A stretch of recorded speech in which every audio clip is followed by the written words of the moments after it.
What is up, everybody? It is your ever-loving Uncle Fish back again for the School of... Look, I'm trying my best to get out of this, and I know it ain't looking pretty.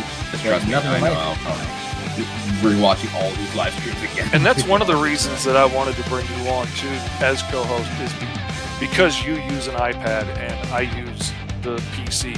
And so far, Little Kyron Silva from California is the only person that's found it yet. Lots of people have found, if you don't get the mini comics, you still get to enjoy the book. It's still awesome. But if you like getting the extra juicy bits, you want to get the mini comics. The juicy bits now. Now, hold up. Listen, my birthday was literally just yesterday. Now I got to get myself a birthday gift form. I got to get the lore in. By the way, he stated that he does not like you. If anything, to quote.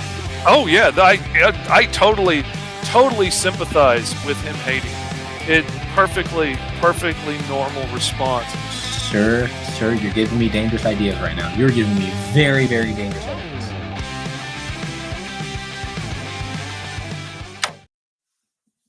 What is up, everybody? It is School of Fish back again with your ever-loving Uncle Fish and your weird Uncle E. How are you doing today, Esteban? I am doing ayeth, okayeth, ayo, and hello, it's me, your weird Uncle E, aka Esteban Carrero, and I am excited because we're going to be elaborating further. And the reason why I'm also I'm excited for a few other reasons. Reason number one, I get to finally show off my side of things. Mr. Fish, I feel like it's been carrying way too much here, especially showing off all the fun art stuff. Right? I gotta have my fun. I'm also an artist too, so we're gonna finally get to see how I do stuff as well. Also, we're gonna be elaborating on what we were teaching last week on the concept of character design. So last week we were touching on silhouettes, shapes, and how you can, play into the dynamic of what those shapes could represent or subvert them. And then we were showing off the idea of playing with silhouettes and how silhouettes are a key essential factor. Clothing being articles of clothing or something that is on a titular character kind of matters depending on the setting, the tone, everything else in between.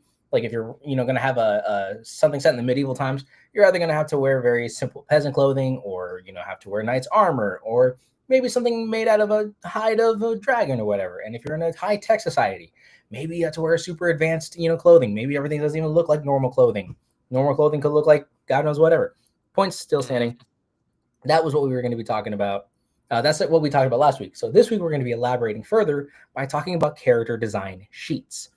So the most interesting aspect when it comes down to comic design is obviously having to draw your character over and over and over and over again. And the thing that we elaborated on last week is talking about how you want to design the character simple enough to where you're not going to want to have your hand contemplate life and try to attack you, while you're in the middle of drawing a character, It can get bad. And and because I do so much commission work for other creators, and most of them aren't artists, so they're using apps, to design characters and stuff with different bits of clip art to put it together.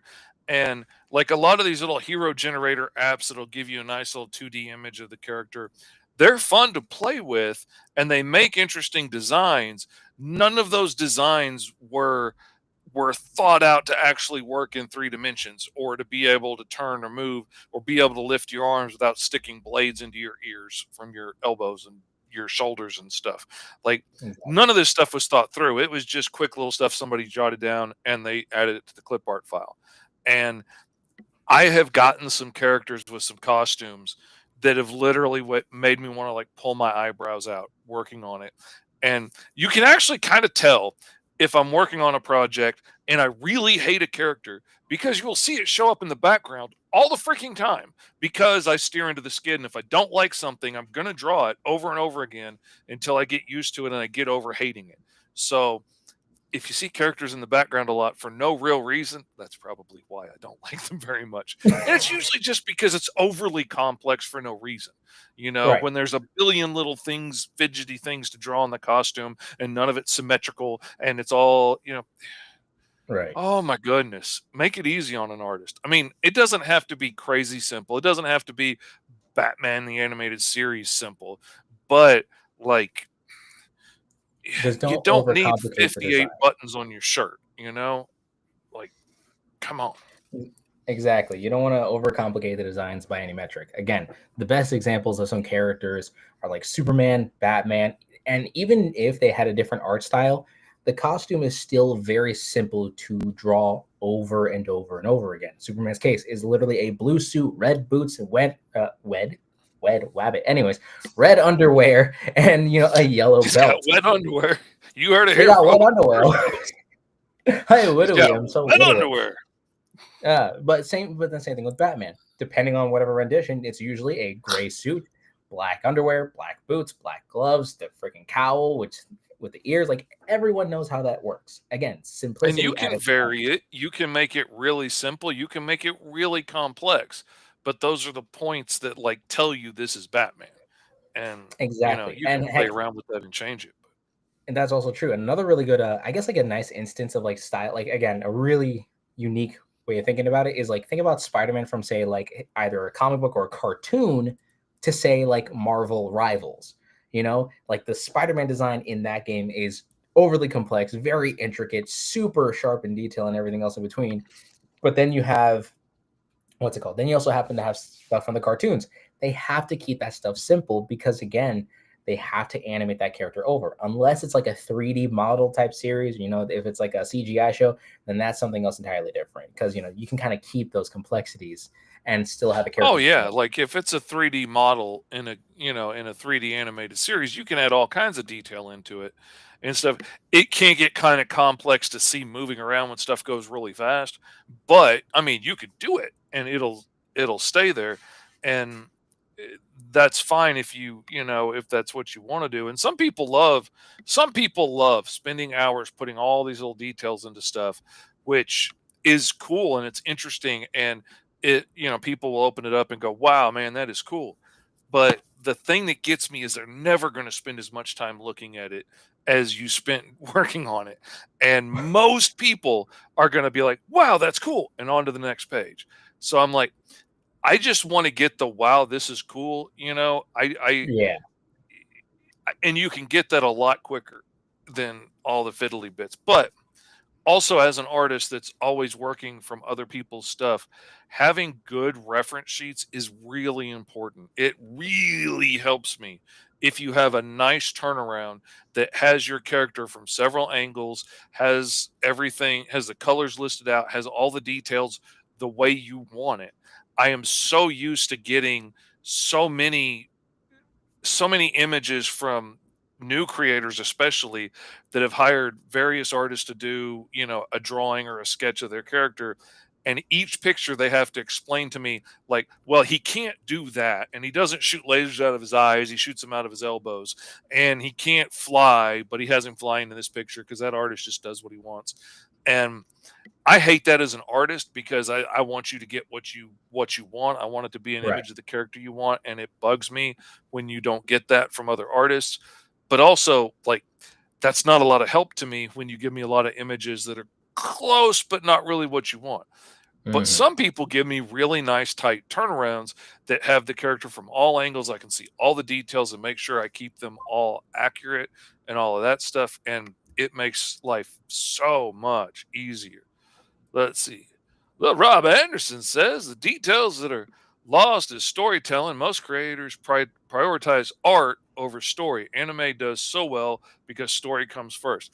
Absolutely. Like, This there is are true. so many people that rely on, look how complex my drawing is. Don't pay attention to the story. Look how awesome this drawing is. And Look at all the that's flashy fine. lights and the I mean, colors and all the other bits and bobbins. Plot, we don't know her. Like, it's cool, but it's it's cool, but not a it ain't book gonna get you're too going to far. come back to over and over again. It's not a story you're going to remember. It's not one of those things that's going to plant in your head and start to grow. And you're like, oh man, I wonder what this is like in that world and what this is like in that world. You might think about the artwork, but you're not going to remember the story. Like, I remember a lot of movies that had lots of flash and sci-fi effects and stuff. I don't remember the story. I don't remember the But you know what characters. I think is a really interesting thought process here, or you know what I think really helps, like what kind of story emulates something of this kind of caliber? What's that? Alice Lost in Wonderland, man. I I'm here mean, to tell you, you want to hear about some good storytelling and some dang fine art. Alice Lost in Wonderland is live now on Kickstarter. You can go to gomrfish.com now to find it, or you can type in Alice Lost in and it'll show up. We hit, I think, 56% uh, earlier today. Um, it is doing well. It is the story of the short pitches. What would happen if Michonne and Tank Girl had a baby that was raised by Jesse James in a TARDIS? And if any of that sounds interesting, you're going to dig this book. Um, Alice got snagged up by the White Rabbit, who is a time traveler who has this sword that can cut through reality. It's the Vorpal sword. It can cut through time and reality. He grabbed her to try and save her life from a cult of time worshiping weirdos that want to capture him to figure out the secrets of time travel. He spotted her white hair and realized she was like him and didn't want them to grab her instead of him, so he took her. And once he got rid of the bad guys, he couldn't figure out how to get her back home, so he does his best to try and raise her. He teaches her the ins and outs of living in this interdimensional rift of Wonderland. It's often dangerous, often deadly, sometimes amazing. There's all kinds of aliens and ghosts and robots and stuff. All the weird characters from every public domain story that like Peter Pan and the Wizard of Oz and all this stuff, are all actual alien beings that are living in this interdimensional rift. They've fallen from their own worlds into this crazy place.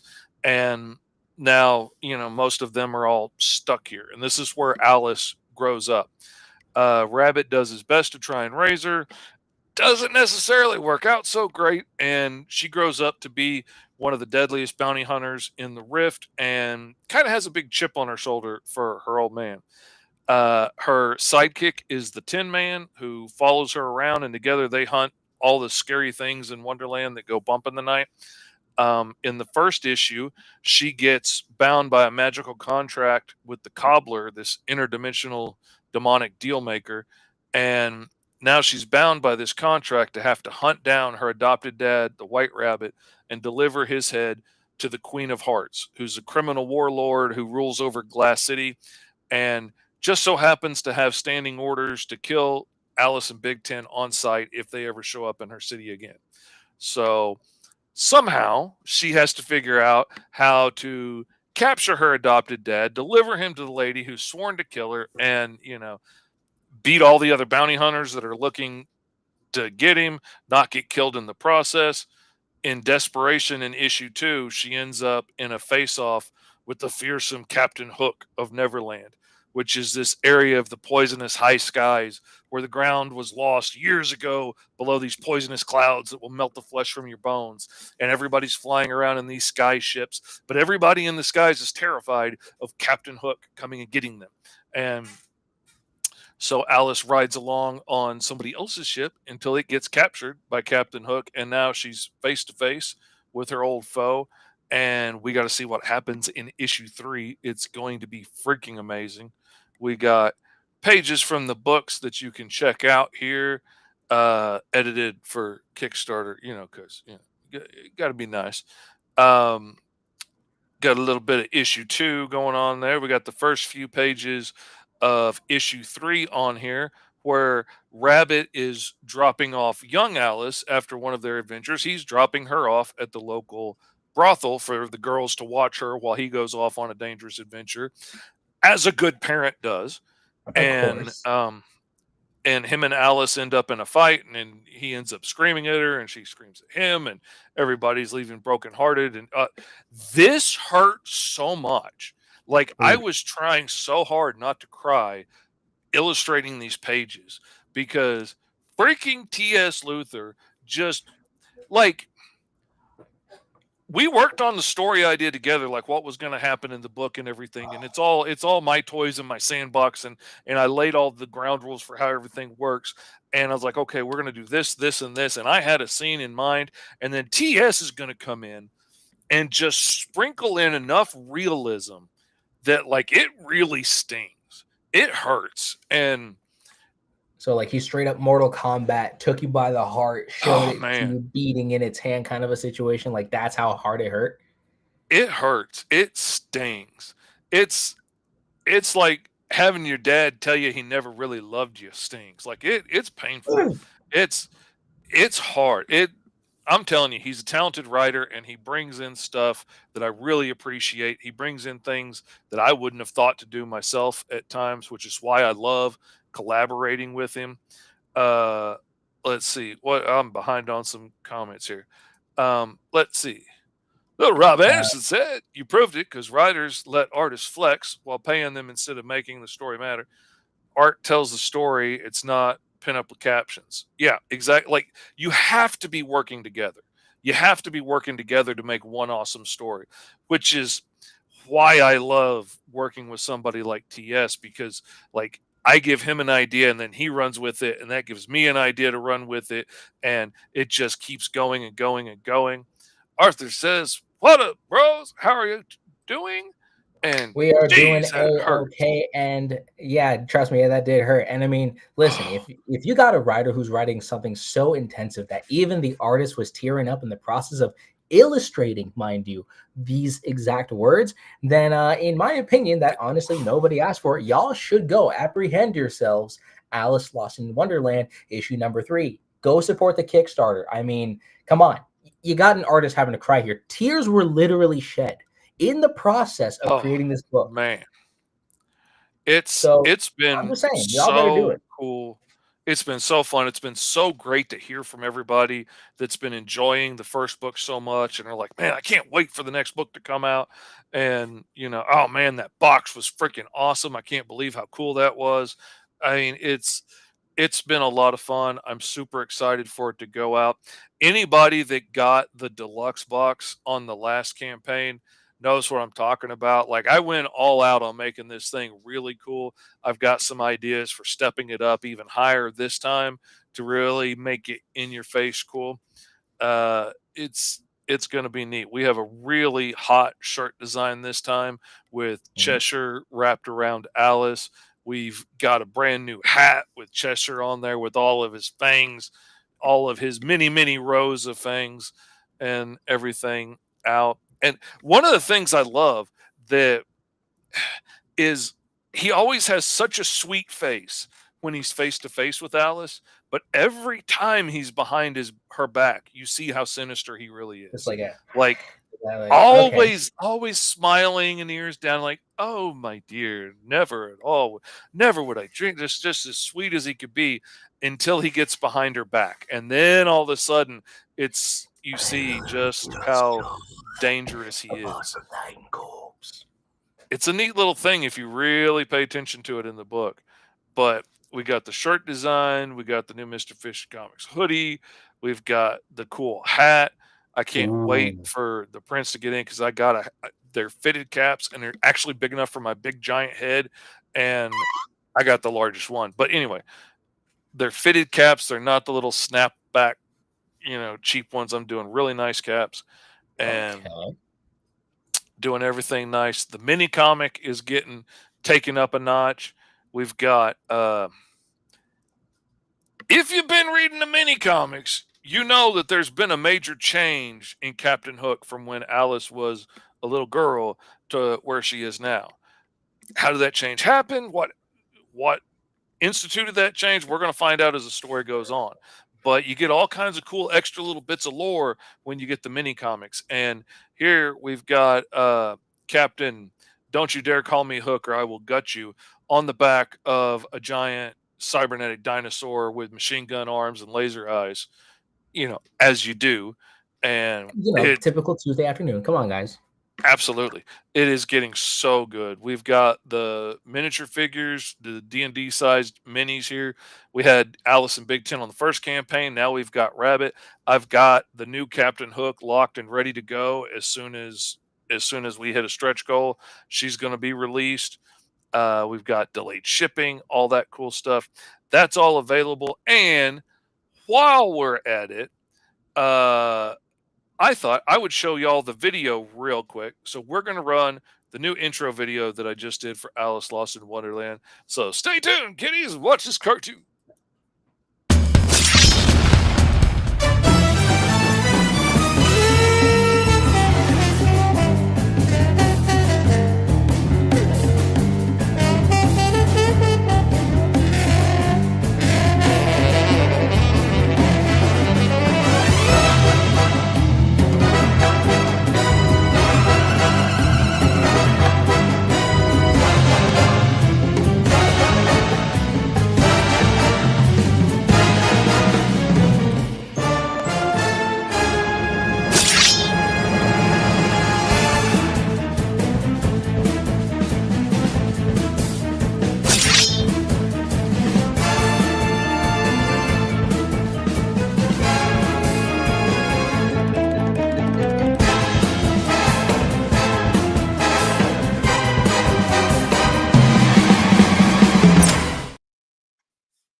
hope that played better on y'all's end than it did on mine because it was a glitchy mess on my end. But anyway, that is it. That is it. Did it come out okay on your end, Esteban?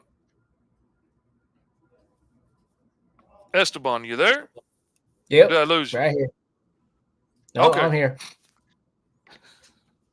Did the Well, video play okay for you on your end? I didn't even realize the video was playing because technical Oh man. difficulties. I mean, hey, Oh listen, man. I can only imagine what it would look like on your side of the stream, because I can only It see was so a much. mess. It was real glitchy on my side, so I'm thinking Restream might be having some problems. Yeah. Let's see.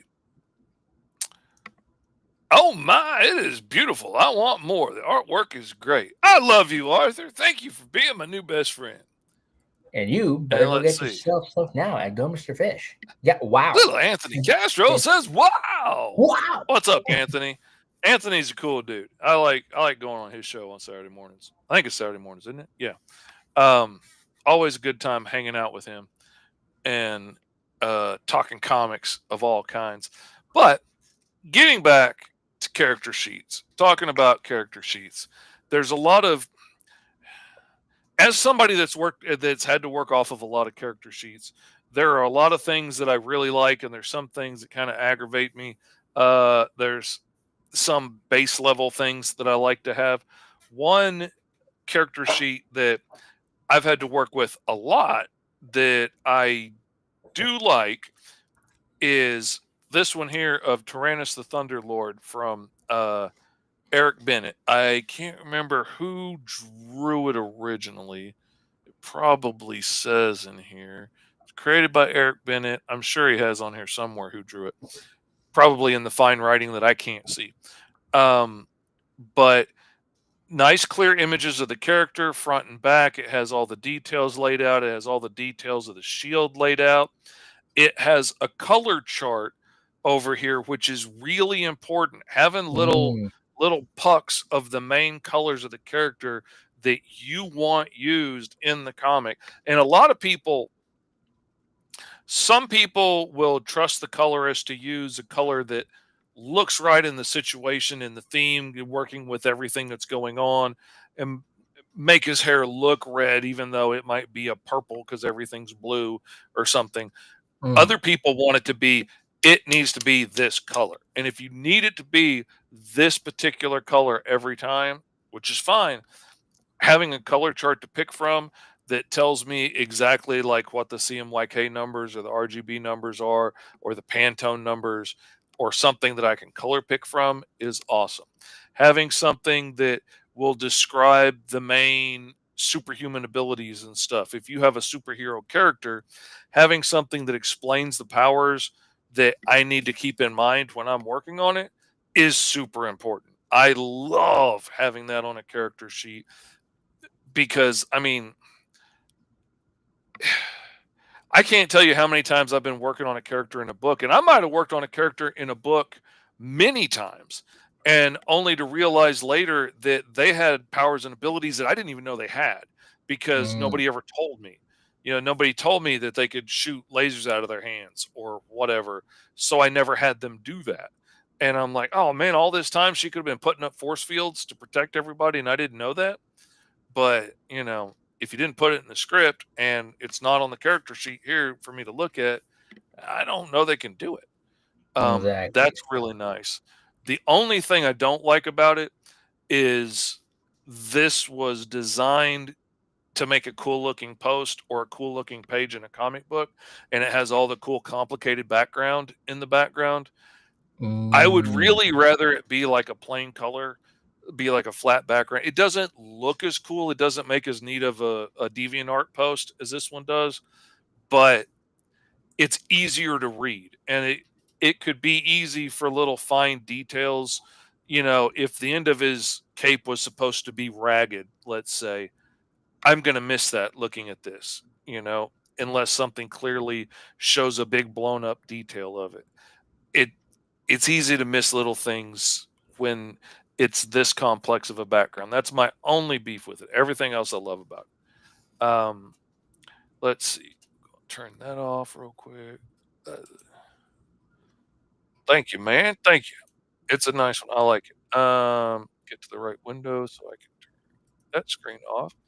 Did you have some stuff you said you wanted to share? Yeah, so I have this one character in mind that I made like sometime either it was this year or last year. I think it was sometime this year. Now that I'm thinking about it, just give me a quick second as I do the technical scene and show off my bit here. There we Is go. it this guy here? The yellow looking dude with Yeah. a blue. Yep. Y- So this is my character Rat. I looks nothing like it. My friends were coming up with like a bunch of very very unique characters they're gonna make for some, storytelling or something or other. I think it was a Minecraft SMP server or something like that. Roleplay server, I think it was, because we're early 2K kids. And anyways, so this character is just like a completely different, like whacked out kind of a concept. This is Rat. He's a weird mutant teenager looking guy, and to me, I actually think I very much enjoy like the stuff that I put on this, like for instance showing off the three different types of facial expressions, getting to see like Mhm. how he looks when he's like angry or annoyed, getting to see him shocked or like him being excited. And you can see how like the eyes are like playing, like a major factor into it, and also the kind of clothing that he wears like this blue hoodie.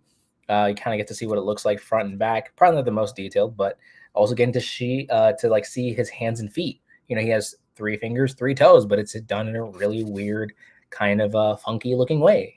So again, to me, this is one of the better character model sheets for what I've made at the time. And this actually wasn't that bad. I have no idea, by the way, what to do with this character. Like genuinely, it's just a mutant teenager kid. Don't know what to do with him. Probably do something size of life. But that's like one.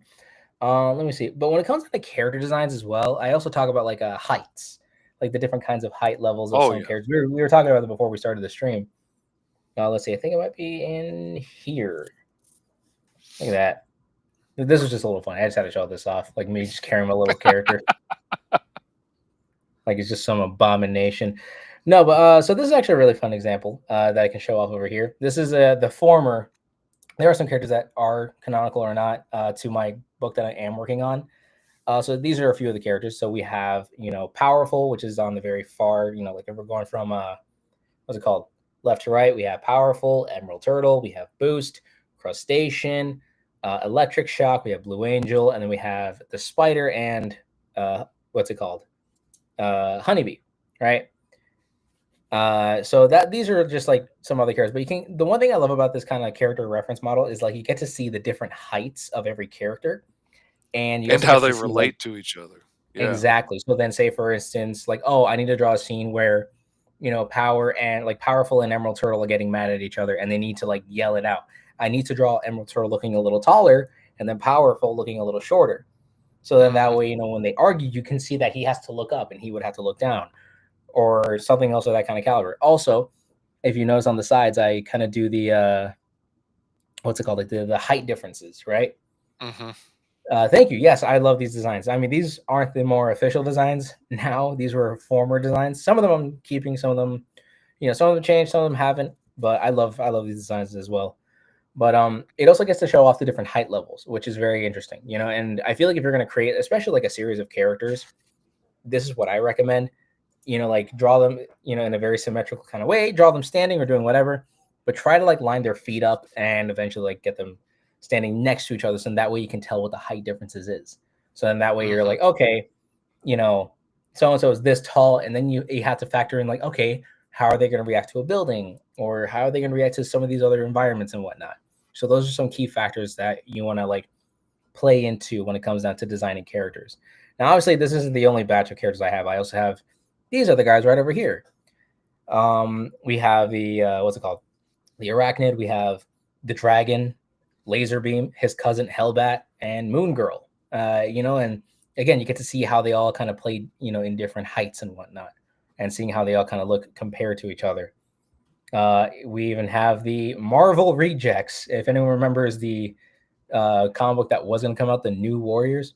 I kind of just revamped them a little bit in this style.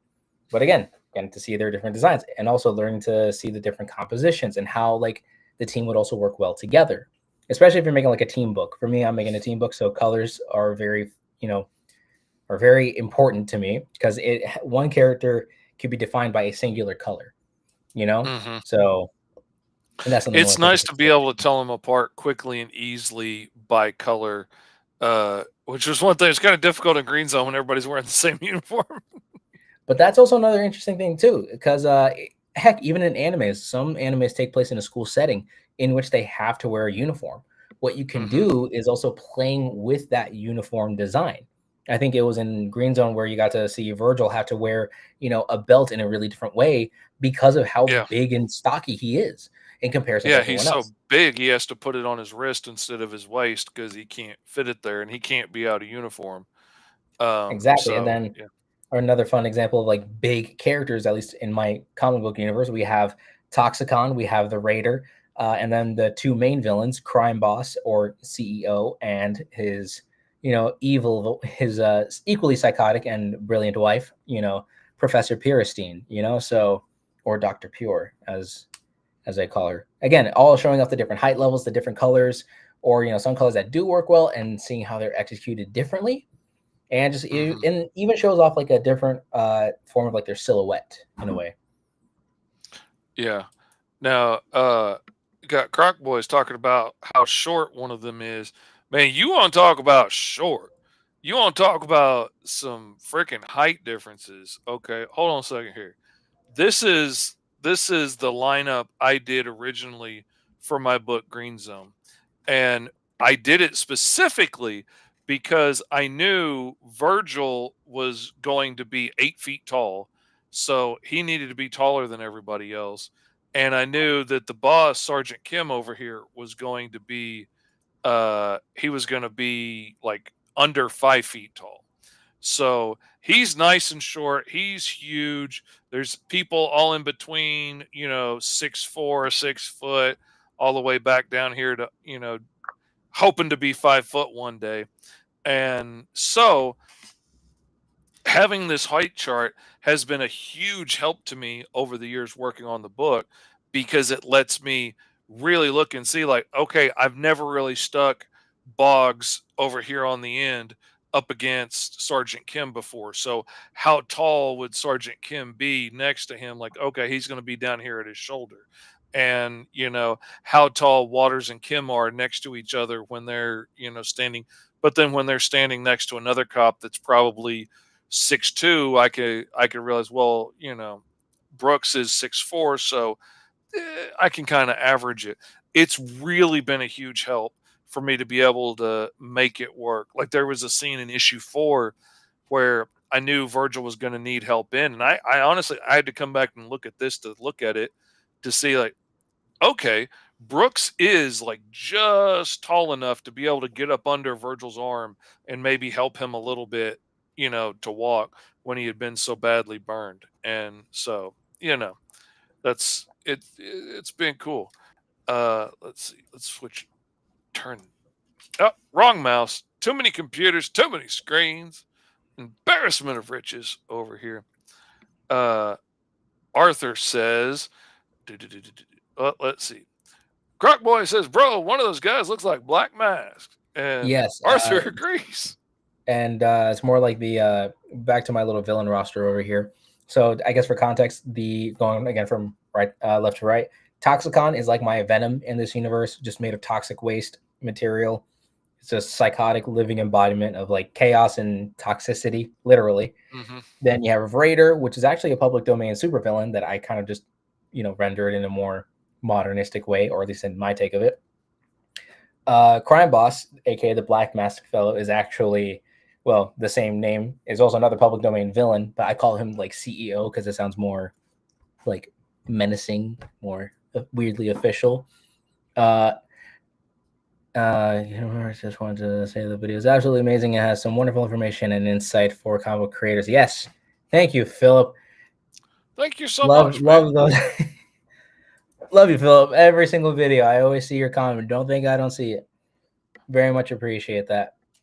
And the last one is Professor Piercy. Now, she's actually one of my favorite villains that I had like the joy of like putting together to some extent because one of my friends actually helped me out design her and whatnot. And she went off of a very like intensive anime inspiration, and I kind of took that. I incorporated the idea of basing her character off of a secretary bird, which if you've seen those, they're very well known for their legs, especially because they were able to stomp in like the head of a snake, kind of a thing. Oh And yeah. so I was trying to like base her aesthetic off of that, and you can even tell too with the chopsticks in her hair. So like the chopstick in her hair is like resembling of the little feathers on a secretary bird. And weirdly enough, a Nintendo Switch was also a factor into her design, simply because of the red and the blue gloves and the boots and whatnot. Like her, you can kind of see it like on her gloves and on her shoes that they're both like the red and blue colors of a Switch Of a controller. And Switch. then not Yeah. only that, but I like the idea of playing into like the fact that she is assured that everything is 100%, right? So I added a little percentage sign on her lab coat to I kind of dig that. resemble I that. dig the like making it buttons to like, hold it together, but it's also like, I love that. I love it. I love it. I love it. That was one of my favorite designs thus far, and she went through a whole process. She was once like in my head. I just envisioned her as some generic like doctor lady in a lab coat, and then my friend took it a Mhm. step further and just helped design this character in a very crazy way. And I took her design and then kind of went off of that, eventually making this. And now she is the most sinister compatriot and wife to the crime boss. Basically, I always wanted to see like an evil couple, and this is also just I can see the intensity with this. I also have another batch of villains for this as well. So we have actually the villain in my main book, and also if you saw the thumbnail to this video, it's actually based off of the giant robots in my first book that I'm currently like in the process of remaking. So the leader, the guy who's like leading all these giant robots, is known as the mechanical dictator. He's actually again left to right, mechanical dictator. We have the crystal, the man of mischief, magical and wonder. And then we have Murderous Might, and then we have Anthrax, the space bounty hunter. So again, getting to see like how the colors vary with them, uh, absolutely stunning. Thank you so much for that, by the way. Thank you, Philip. You are a top No, commenter in every Philip single is video I the put. best. Apparently, I'm loving Philip. No, Philip He's a is awesome. great guy to Every have single in the video, I comments. kid you not, I see like once I see like the elongated paragraph, I'm like, there's Philip.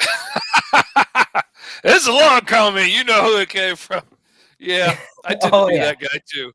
I love it, man. I love it. So yeah, so these are some of the villain designs, but also it plays. So again, you kind of see how their heights differ. You see their designs. Now, because for me, I'm going for a cartoonish, comic bookish aesthetic.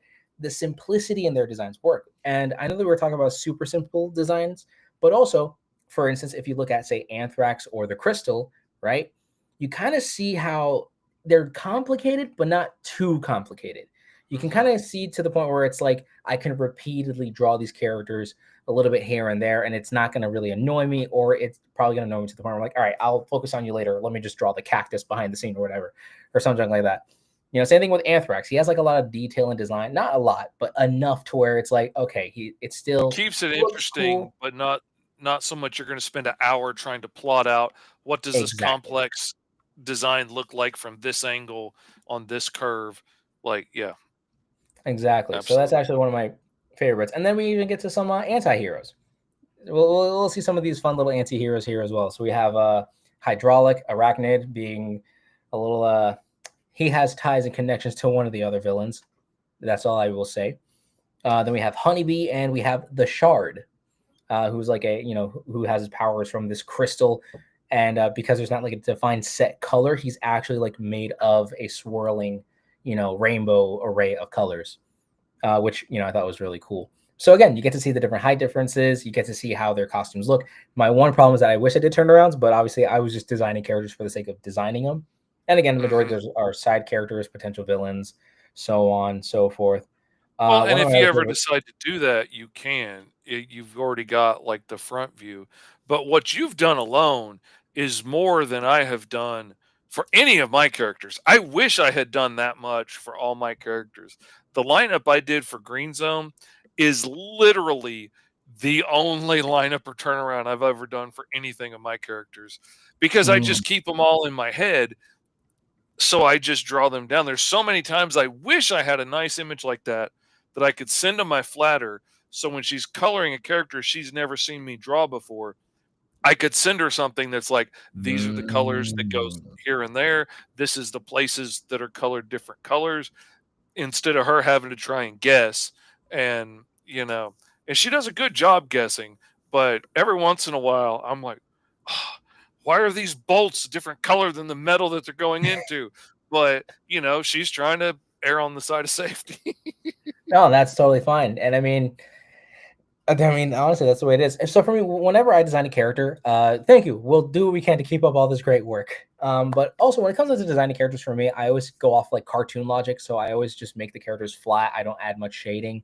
I'll only Mhm. add shading once I do like a comic cover of some kind. So then, again, that's more deserving of detail than just say a reference for a character, right? So also over here we have one of my actual Dungeons and Dragons characters now converted to a robot butler, Walker, and his side compatriot Wobble. Uh, Again, loving to play with the silhouettes, the color aesthetics, the color palettes, and again, just if I ever decided to start doing my stuff in color, I at least have this kind of reference. And again, nothing too complicated, but again, there's just enough to where it allows the idea for more designs to be like attained over time. Okay. I don't know what your ideas are for this character. I don't know what their history is or anything from the games. I don't know what you have planned.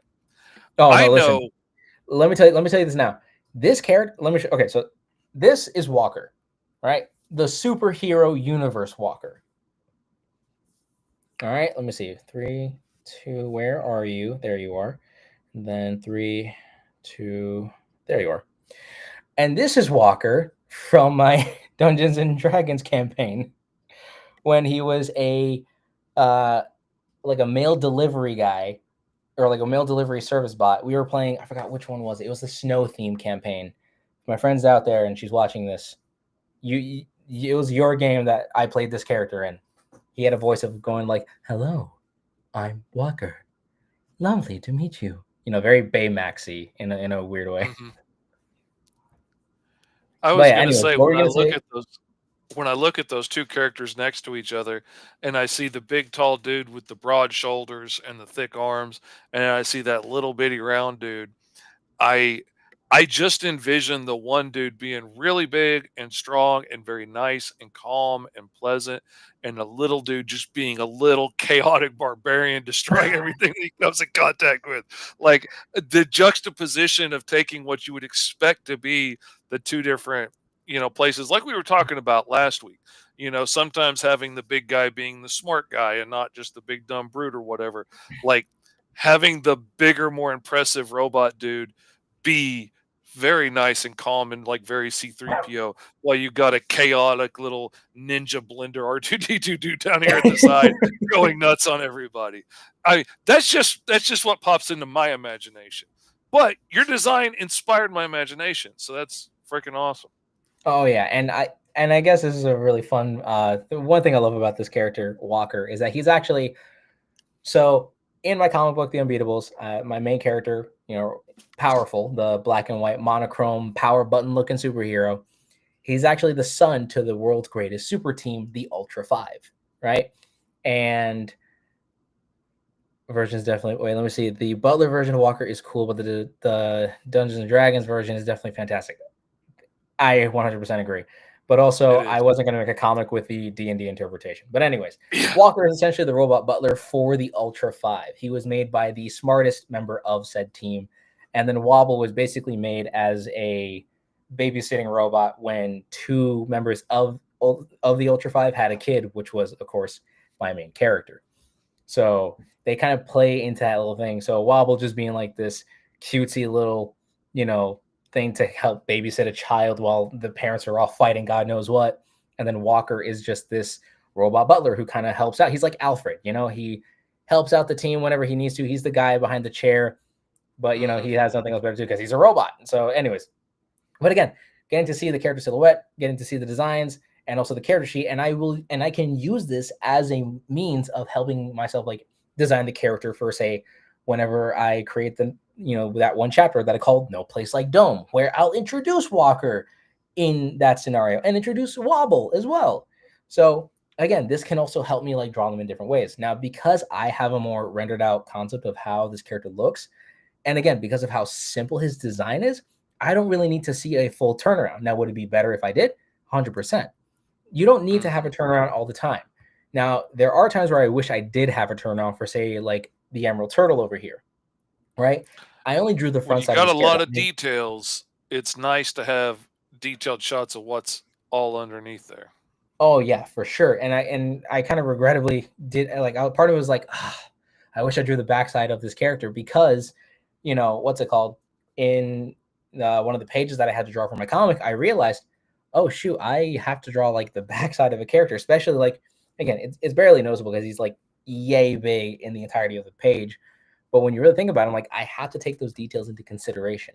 So some character designs Mhm. you need to take into consideration the back design, the front design, or heck, maybe if the character has something very important on the side, right? Like Miles Morales has, like in the most current movie, has an entire like red pattern that's like going down like from the palm of his hand down his armpit down to the side of his legs, right? Mhm.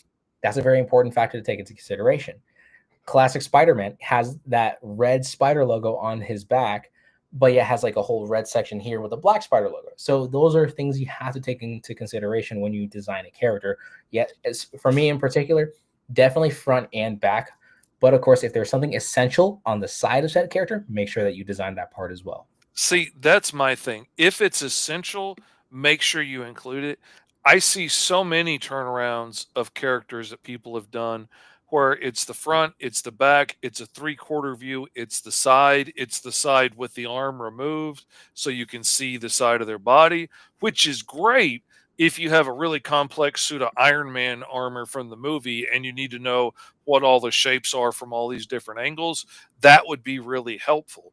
If Yes. you've got a pretty girl in a red silk dress with no frill or fringe or anything, you know, I don't really need to know what she looks like with her arm removed. I can pretty much guess from the front of the dress to the back of the dress what's going on in her armpit. And, I don't need that. Like you having several heads to show what the face looks like in different expressions and stuff, that would be helpful to have. If if the ear on the other side of his head was a big cybernetic device, having a close up of that would be really helpful. If he Exactly. has an omnitrix on his arm, having a detail of what it looks like when it's open and closed, that would be great to have. Yeah, But, especially with asymmetrical designs. So far, I've mm, only been, and you know what? That's actually a good thing to point out because I've been only showing y'all some symmetrical designs, stuff that's even on both sides. Let me see if I have anything here. Definitely in my more fantasy section over here, I should have something. Like for instance, when I drew this tiefling monk, who's like levitating, and he happens to have a metal arm for whatever reason, right? You can tell that if I was to properly draw this character out, you would need to know that number one, he already has very long hair that extends way further down than it should. Not only that, he has one metal arm, one regular arm, right? mhm. You can see like the horns on his head have like a bit of an ombre effect. His eyes are a different kind of color. That's something that has to be taken into consideration. Let me see what other character do I have here. Ooh, I got And, two that are like, really if good. you're gonna give me that character, I would like to have a nice flat image of what that pattern on his clothes is, like, a full image of that pattern would be really nice to have as a reference if I'm gonna be drawing this over and over again, to Right. know what I'm trying to copy and mimic, or do I just put cool pattern on there? Like that kind of stuff would be neat. One client that I've done a lot of images for Thunder Woman, Dan Hoynes Thunder Woman, she has a really weird shaped cape that connects like I can't remember at her elbows or to the backs of her arms or something, and on the back of her costume. Anyway, it's a really weird shaped cape, kind of like a weird H with a short leg in the middle too. And Mhm. I want a nice flat image of what that cape looks like because every time I've tried to draw it, I've gotten it a little bit wrong and he's had to give me corrections on it. If I had a nice flat image of what it looks like, I could know what it's supposed to be so I could make it right the first time. Right. That's actually a good point. That's actually something really good to point out. I also have some really good asymmetrical designs too. Starting off with this guy over here. This was a character that I once played. His name was Trick. He's like this little a little demon magician looking guy. But you can tell that if I had to design the character, there would be a lot of asymmetrical things about him, like the fact that he has tattoos on his arm, and on the other one, it's more covered up with this weird shoulder padding, Mhm. And again, like you get to see the tail, you see how his feet work, stuff of that kind of caliber. And again, on a similar note, I also happen to have this character. His name is Keegan. He's like my dragonborn warlock with a genie patron, and you can tell that like how his armor would look with that one piece over his arm. Again, very asymmetrical. Has a cape, has like a really spiky tail. If we were to go more in depth, you can tell that he has a very like a little spiky tail with a bit of a texture to it. Gets to see the muscle of it. Gets to see some other scales like on his shoulders and whatnot. And even going as far as to seeing that little compass detail, like right over here, if I can go more zooming into that. So you can tell that there's like detail with the compass there. And then, even getting to see like his face itself and the little buttons and whatnot.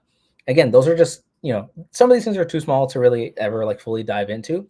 But it's nice to know that, say, if you ever do a close up, you at least have a reference from that point on. And then Know what also, you were going for originally is a huge help, because a lot of times, like, we're guessing it's a squiggle, which has been kind of cool also.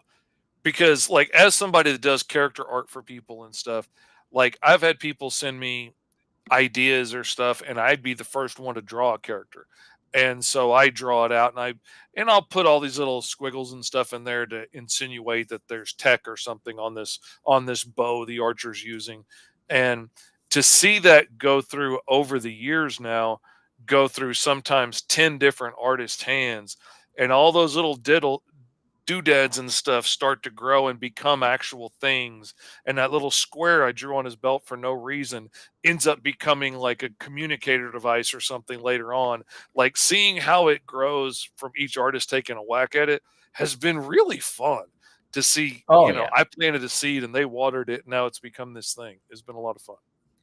Oh yeah, and I mean, again, I have like a ton of other references. Or heck, another interesting case was this one time where I made this. This was just something I did for fun, like a satyr, like cleric of some kind. Hey Uncle Lee, I love your videos. I love your art so much. I'm assuming that's meant to say, inspired me to make comics, and have been doing that for 4 years.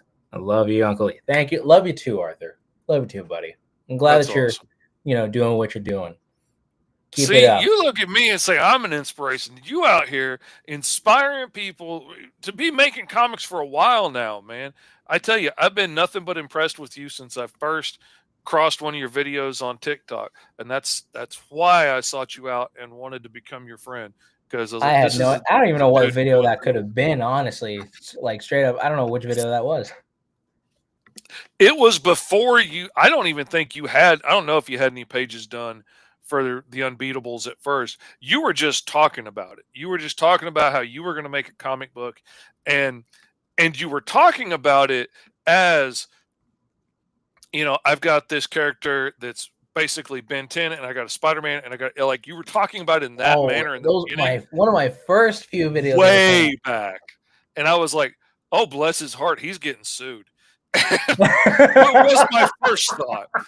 And but then I started to see some of your concept work for the characters and stuff, and realized what you were talking about, and I saw how engaging you were and how much you were trying to give back to the community already, and I was like, this is a cat I want to watch. This is a cat I want to know. And so, here we are. And here we are. And again, just to even show off the unbeatables over here, so that we have more context to each of the designs. Again, and the one thing I loved about the unbeatables over here is showing off like each of the designs and how they all work. We have Blue Angel over here wearing more and like something battle armor ready. Again, Mhm. even if you were to look deep into some of these details, like even from the knee pads to even like her weird janky looking feet, you can tell that they look armored to some extent. Same situation Mhm. with like her with her glove, even you can see that there's like a tactical kind of a look to it. It's something that looks more, padded, something that's more tough, like if she's meant to be a part of some, intensive battles. And It's then we meant to take a see hit. Yeah. exactly, she looks like she's meant to take a hit. And then on the other side, we have Rocket Fist. Again, Rocket Fist is one of my favorite Speaking of designs. take a hit, Speaking of taking a dang. hit, I kid you not, I made Rocket Fist for some of the game, played it in Mr. Fish's game. Mr. Fish did his take on this character, and I took his take of the character and then combined my first element with his element to make this design for the character entirely. Now I love the fists, I love, like his mask. And again, it show but here's another thing too that comes down to character designs is that you get to see the like the different ways. Like to me, Rockafist really stands out a lot because he looks more mechanical compared to everyone else. I was just saying Hmm. how like Blue Angel seems to look like someone who's like a tactical angel, if you will. Rockafist looks like he made these fists in a garage, kind of a thing, you know? Oh yeah, they look like he took apart like a backhoe or something, or a bulldozer, and crafted these gloves out of it. And I love it. I love it. I'm here for it. Exactly. And then on a completely different note, we have the Emerald Turtle, which was the Green Turtle public domain character, and I modified him to look like a Power Ranger kind of character. Now, yes, he has an exposed mouth, but it does the Optimus Prime thing where like it could, close in and whatnot and Oh, kind of show cool. that whole facial thing. But it shows that he has a really cool weapon. It shows the logo. It seems something like straight out of a Tokusatsu show, which is also, which funnily enough, I think, getting to talk about Love Bug, she feels like more of a tokusatsu character, like something straight out of like Power Rangers, Super Sentai, than Hmm. Emerald Turtle does, which I I kind of can find a little funny. just see her moving her arms when she talks. Like, Like oh I my god, like just I don't know what's going on here, kind of a thing. And then of course Boost. Now Boost is a really funny one because I actually drew this character. It was not even a character; it was just a costume design that I just put in one of my sketchbooks. And I was like, when I was making the Unbeatables, because I had no script, I was like, you know what? I can add a speedster here to justify a thing. I found this one, and you know what? It's not every day we get to see a superhero wear their name on their actual, super that suit, which was a bold choice. That was a really bold choice. And it really, when I first saw it, I was like, it really gives me NASCAR vibes. And then to hear the backstory about where it comes from, I'm like, this kid's brilliant. Like he's really thinking this stuff through. It looks like he's advertising his own self down the suit. Like it. Oh, I love it. oh, exactly. And then from there we have my childhood superhero, Ultra Power, or I called him Ultra Power. Now I call him Powerful. Ever since I saw Invincible, I thought the name kind of was fitting. I was like, oh, his name was Powerful. And the reason why I designed this costume the way it is like now was centered around this logo in particular. It was centered around the power button logo. My cousins, my siblings, my parents can testify. I made this my personality logo for the longest time because I was thinking to myself when I was 12 years old, I'm like, what logo has not been used yet for a superhero costume?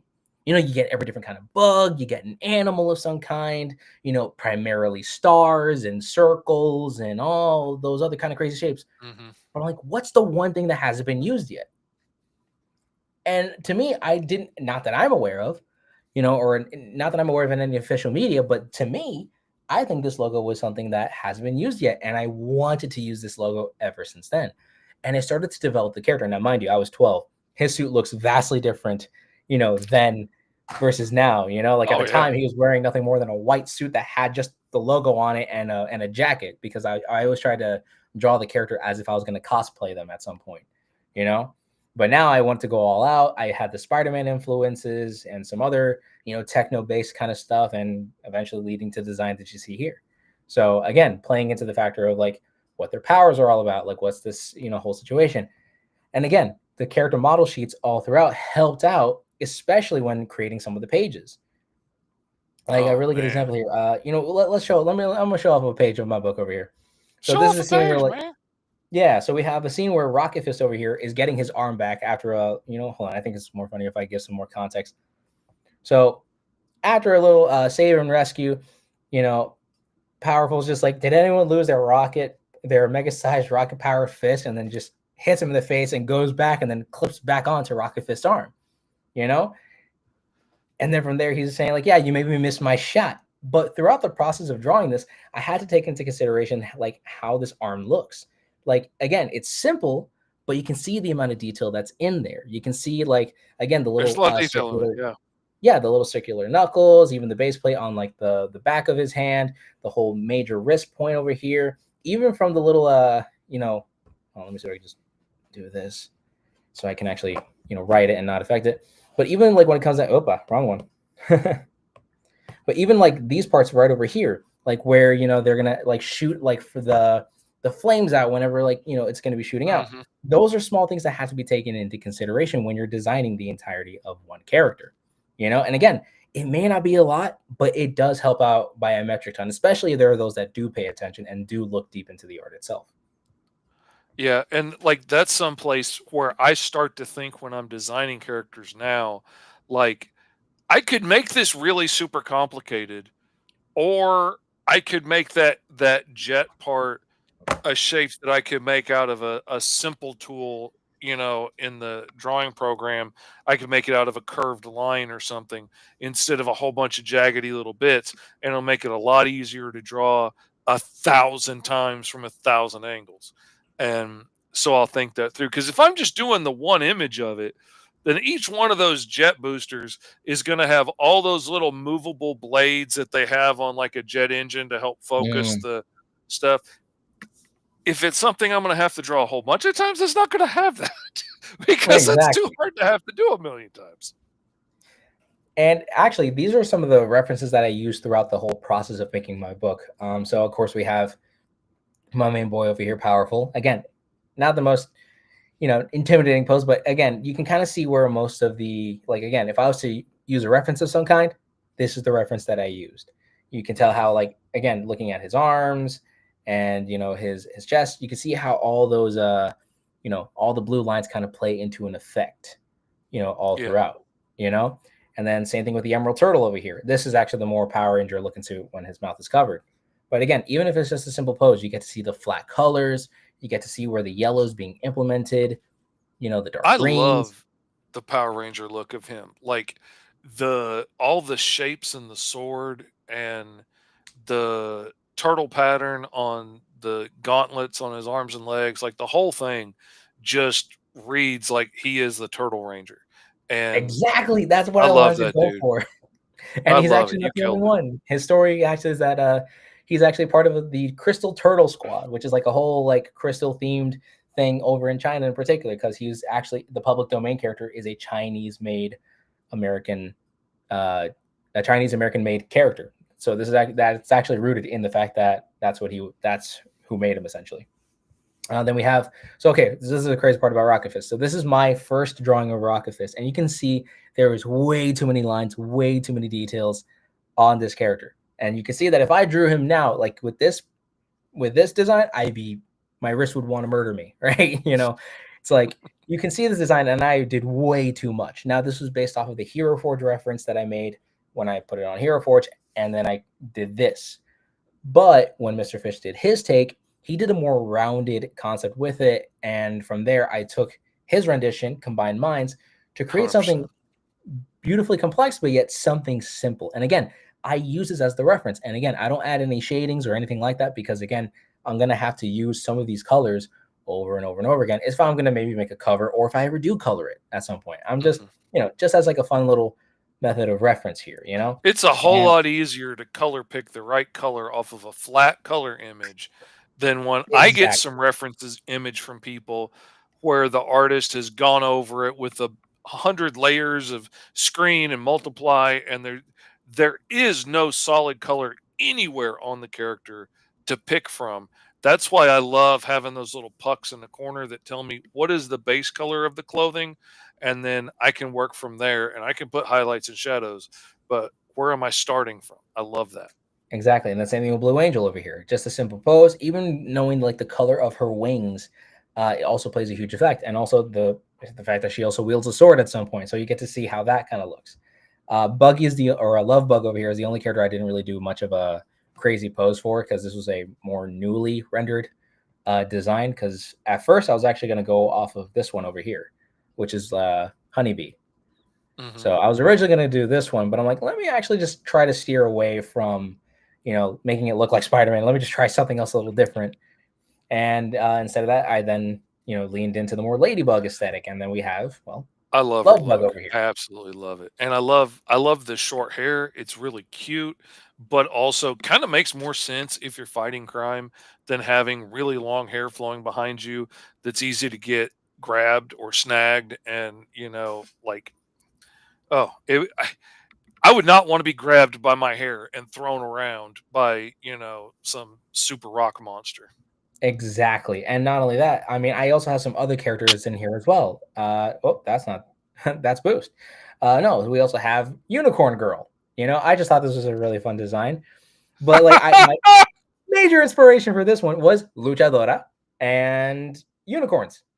Oh God, I was just gonna say, like, she looks like the luchador is fixing to come out and just fixing to lay the smack down. I can hear the theme music playing and the fireworks going off as she's running down, fixing to hop in the ring. I love her so much. Oh my God, I want to see her in a comic book. Dude, I I'm want to telling draw you, her I in a comic I book. made way too many side characters, but yes, Unicorn Girl is definitely like canon within the Unbeatables universe.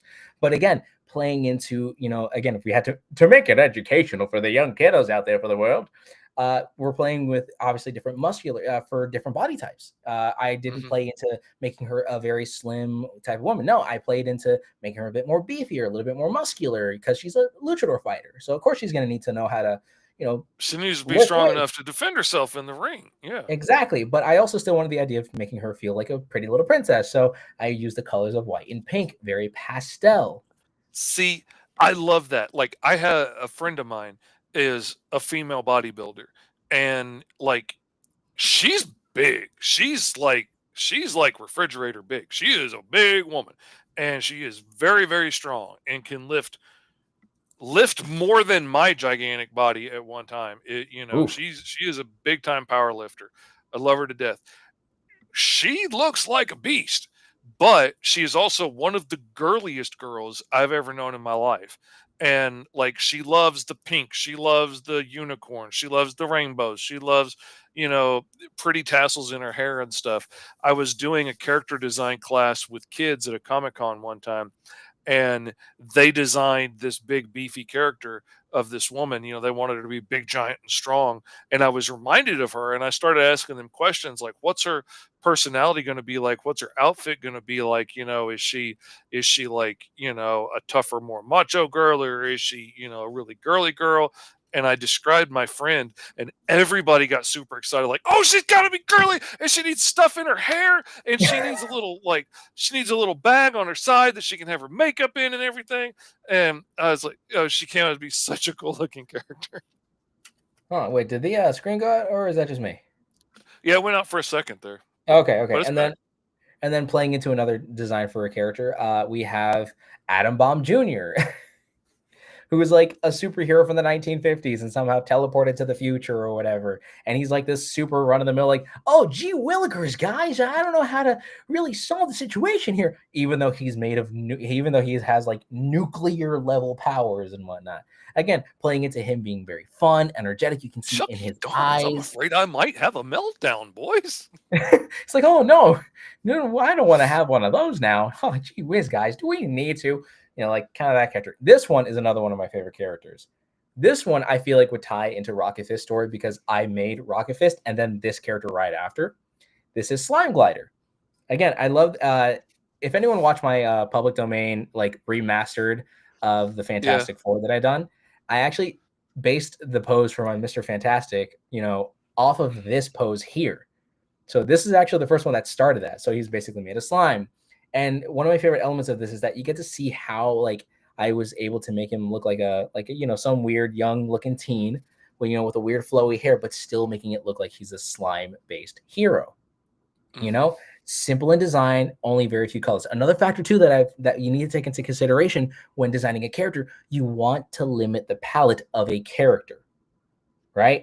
Because you don't want a character Right. like, for instance, Thor from Thor: Love and Thunder has a very intricate costume, is super super detailed, and to me, I feel like if I was going to draw that, I had to go through like 17 different shades of blue, black, yellow, and whatever just to even mimic like an ounce of that design.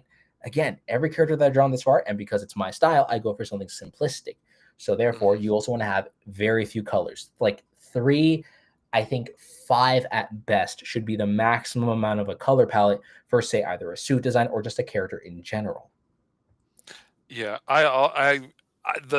The more I go in my coloring journey, the more I evolve, the simpler I'm trying to keep things, and the more I want to limit that color palette. on the entire page, the more I want to limit the color palette on a character, the more I'm thinking about how one character plays off of another, whether they're adversaries or their teammates, you know. But like, you need to be able to pick Captain America out of Thor, out of Ant Man, out of Iron Man. You need to be able to tell them apart when they're all in a group shot fixing to run into battle. And, you know, the color choices that you pick for that helps a lot. And a really good example of like especially utilizing a somewhat like monochromish kind of color palette here would be this character over here, Lightspeed. This is a character that I made like a while ago, but again, it's orange and yellow. Those are like the primary colors for this character. Is just orange, yellow, and then blue, just to give the distinct look over of his eyes. You know, and another good example would be the original character I had in mind here called Levita, which is, now Lovebug. But again, I decided to take this character and make it pink and white, very girly, very like, very nice. Another fun character, just simple 3 colors on this one. 4 if you're counting the eyes, but we have Moon Puncher, or Knockout or something like. What was the character's name again? Lights Out. That's Moon his name. Puncher. I love Moon Puncher. Moon Puncher. Oh my god, I wanted to be Moon Puncher. Hey, you take Moon Puncher. His name is Lights Out. I'll do it too. Don't think I won't. Oh, trust me, I have no doubt in your mind. I have no doubt you would. But again, very simplistic in colors, and I can take this design of the character and go off of this, or I can take this design of said character and utilize that as the reference. Say if I'm making a Lights Out comic and I have this character model, I'm like, all right, I can go off of this. I can see the logo; it's a crest, it's a crescent moon. I see he has like this cool like Moon Knight hood aesthetic. Very simplistic, straight to the point. The design is simple. Very few colors, and that helps me out by a metric ton, especially when having to draw him repeatedly. Now, obviously, I don't expect to show like the backside of this character's, like actual back, because I'm gonna most likely cover it with a cape or whatever. But you kind of get the point of what I'm trying to get at here. The whole point is you want to make the characters extremely simple. You want to make them, or at least simple enough to where if you can add details, that's always like a bit of a fun, like extra bit for you there. So again, it's stuff like that. Really One good. thing I've noticed too when I'm watching your time lapse videos is I enjoy the part where you start cycling through colors, trying to figure out exactly where you're going to land on something sometimes. And like, what if I make the trim red and I make the boots yellow? And what if I make, the suit blue and, and going back and forth? That's honestly one of my favorite parts when I'm designing a character. I used to back in the day when I'd be designing a new character, I would like take that character and stamp it out a few times, and I would do 5 or 6 of them in different color schemes and see what did I like best? What really popped out the most to me? Like which one really stood out? And oh, I enjoy that part. I think that part's a lot of fun. Actually, I'm gonna show this off a little bit here. It's a little time lapse. Probably not gonna be as clean, but you can see how I'm like designing the posing of this character all throughout.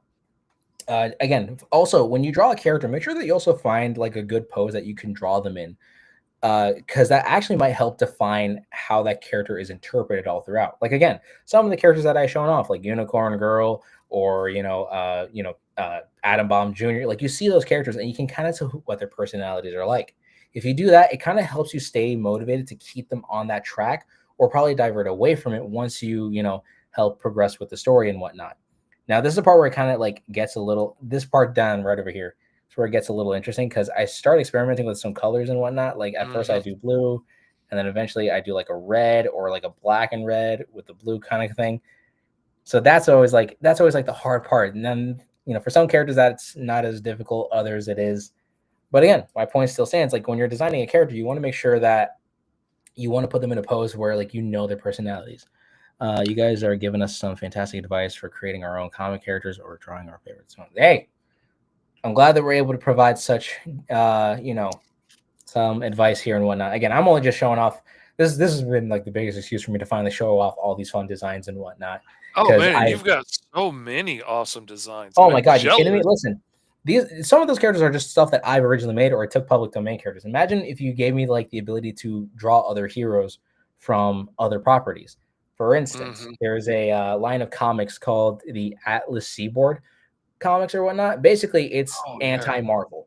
Like once the rights, there was a whole story behind it, but basically they tried. There was this Mark Goodman, I think it was, tried to create his own company to rival Marvel Comics. And they called themselves Atlas Seaboard because Marvel at the time was also known as Atlas. So they took that name Hmm. and made it its own thing. And what's it called? And then throughout, I designed, I kind of redesigned a few of the characters, like the Destructor. I even tried putting the letter, D on his chest and whatnot to kind of make it look more super heroic. Then, of course, there is Tiger Man, or at least my rendition of it. If you saw some of these characters, they're like, how do they even last this long? They didn't. They all had Yeah, like they only had like 3 issues at max, 4 if the character was lucky. Most of them were all Tiger just a bunch of Man one. was And then we Tiger Man have was an idea. I'll say that. what's up? Tiger Man was an idea. I will give him. I will say that much. It was an idea. Was an idea. I mean, this one is left to be desired. I That's obviously quite. cooler, but yeah. And then we have like the martial artist, which is like the hand of the dragon or something like that. I just called him the Dragon Warrior. Just decided to go for a karate kind of look. I tried playing off of a dragon fruit when designing the character because I thought that would be funnier. And we like to be funny here.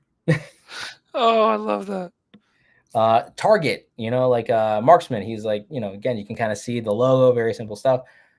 This one was an interesting one. Actually, drawing this character on an action pose. Oh, I gotta show you the action pose on this one. Where is he at? Okay, so here we go. This is a more fun action pack stuff. So we have the Destructor. You get to see him being more like ready for like a battle like pose. Tiger Man in a more cat like positioning and such. Again, you get to see how their bodies showing off their pose, what kind of character they are. This was actually a fun one, doing like the Dragon Warrior, but playing off the, using like a chain, showing off that it's like probably like a magical, mystical thing. I decided to do like a green variant of this because I wanted to make it look different. I actually like this design a little bit better, in my opinion. I And then we like it. have Target, just simply holding his guns, ready to just take down the next target. This one was my favorite one. This was the I forgot what it was called. What's his face? I called him Phantom Fear. Basically, he's like someone from the 18th century died. Satan's like, I bet, listen, you're gonna kill all these, bad dudes and send them over here my way, and made him basically like a Ghost Rider, but in a weird way. So I just wanted to play off of using a skeleton horse. Again, playing with different ideas like this. And again, I can use this as a reference for if I ever decide to, for whatever reason, use these as a comic. Again, this isn't just also me trying to show these characters off. Yes, that's exactly what I'm doing. But I'm also showing off how you can use stuff like this to help yourself, like create, the character. Be like, okay, wait, what's the color of the knee pads? Or what's the color of the belts that are on his shoulders? Oh, they're like this shade Oh, of brown. that comes in so handy. Like, how many belts did I put on his leg again? Which leg were they on? Like that kind of stuff. I'm forever having to go back and look at because I don't do this. If I did this, my life would be easier. If I just made a nice image of the character to go back and look at, like I did that for Captain Ahab in the mini comics, and I go back and look at that all the time. I haven't done that for anybody else, so I have to keep going back and digging through old pages to see what did I draw the back of his outfit to look like on that. I did more of this. I wish I And again, practiced what I preach. so, and for me, I definitely do this a lot because number one, for me, it's kind of like weirdly enough, this also plays into how like I play, like how I used to play D&D. It's been so long, but when playing D&D, I always like to draw out all my friends' characters just so that I'm like, okay, I want to know what they look like first, so then I can get an idea of how the scene's gonna play out in my head. If you just give Mhm. me like, oh, it's this, this, and this, I'm like, is there any other detail? Do they have like a scar over their eye? Do they have different colored eyes? Like, what's the length of their hair? How are they being presented? Like my friends love getting into detail, especially whenever we did like a ball gown or like a festival type of story arc or whatever. They always love to draw their characters in these like very beautiful dresses and whatnot. So, that's a really, that's a fun thing for them as well. But for me, I love drawing out the characters because it helps me get an idea of like what is it going to look like if I ever interpret it into a comic or if I made like a fun little fan Mhm. art piece for them, something like that, and that helps out by a metric ton, even if you're doing something for fan art related stuff, or if you wanted to, again, make your own comic, make your own storybook, even. You don't have to really, again, this is just for all illustration in general. Even getting to show off stuff like this, again, you can see how just simply having some of these designs help you out in the long run of things. you know. So all these designs, if I was to say make a comic for of these characters, I have a reference to go off of, and I'm able to utilize this, and it would make my life a lot easier. Again, adding the shading, the lighting, that stuff is secondary, but you want to have primarily the character and the flat colors that make up who they are. Again, when you draw Superman, you know you're going to draw a dude wearing a blue suit with red boots, red underwear, and a red cape with the logo looking like the letter S, It's like a little letter. Kyron Silver from California. Welcome, How you Kyron. doing, Pleasure. Kyron? But But again, yet, also, like for that one in particular, like if you've got like say Bigfoot, then maybe having several views of the face from different directions and what his jaw looks like open and closed, and what his brows look like when he's angry or when he's scared, that would be really helpful for me as an artist. If it's say a character like Superman, if it's a human dude, a straight on view of the face is fine. A side view would be lovely if you got it. But if it's got weird architecture to the head, or they've got, weird headgear on that I need to think about, or complex helmets, or a whole bunch of eyes and mandibles coming out of their face, seeing that in a turnaround from a lot of different angles would be really helpful to know how that works. We are talking character turnarounds today, little Karen, and what makes a good one. And Esteban has been really good at making a whole lot of different images of all the characters and stuff that he comes up with or redesigns. And I wish I was as good as him at doing it. I usually just work on the fly. I pretty much only draw what I'm getting paid for anymore. So I'm just drawing pages, and I got to go back and look at the pages I did before to remember where I put stuff. I wish I did more of this. oh yeah, and I mean, also kind of like diving into that. I mean, I think that's what also helps build a connection too. Now, say if any of you here or whoever's watching this at some point is a writer, and if you really want to get an artist to connect and to really have that kind of drive to be like, I should like, oh man, I really wish you know the character would look like this, that, whatever. Obviously, there's that communication buildup that a writer and an artist should have, right? Mr. Fish, you worked on numerous different books with different people. I can only imagine that you're like, oh, it doesn't look like this, that, whatever. Obviously, for me, if I was to, for some reason, or like for instance, when I was working with Lucky 33 when designing characters for the Galactic Delivery Dudes, right? I was able to like, okay, what kind of characters should I design for this? Now I drew some of my sketchbook, but I remember drawing, like a squid-based monster and or some other little characters here and there. Some of them didn't really matter as much. Some of them did. Some of them played relevance. A really good example of this, obviously, would be the characters of that you see here, Pete Simmons and Pep Ronnie. Again, we love puns, and we're just loving Pepperoni! Oh, I Pep love it. Ronnie, Pete Simmons. You gotta love like the simplistic Hey, I jokes on these. recognize some of those people eating pizza down there. Oh yeah, me too. It was actually a lot of fun putting this all together. Again, love. You really got to continue this one. But again, when designing one of the characters, I designed this one over here. The guy who says "Greetings, I'm Maz." This guy right here. I remember like designing him, and I had to go to Ezra to be like, "Oh yeah, like what do you think of this?" And he's like, "Actually, yeah, that's kind of perfect. We'll go off of that." And then I even did the squid dude right over here. I'm like, "What do you think of this?" And again, they liked it. Again, the whole point of this book too is supposed to feel like a Nickelodeon's cartoon in the '90s. So I like to believe I did a relatively okay job putting it together. Filthy, filthy Kyron. Always has to take it to the gutter.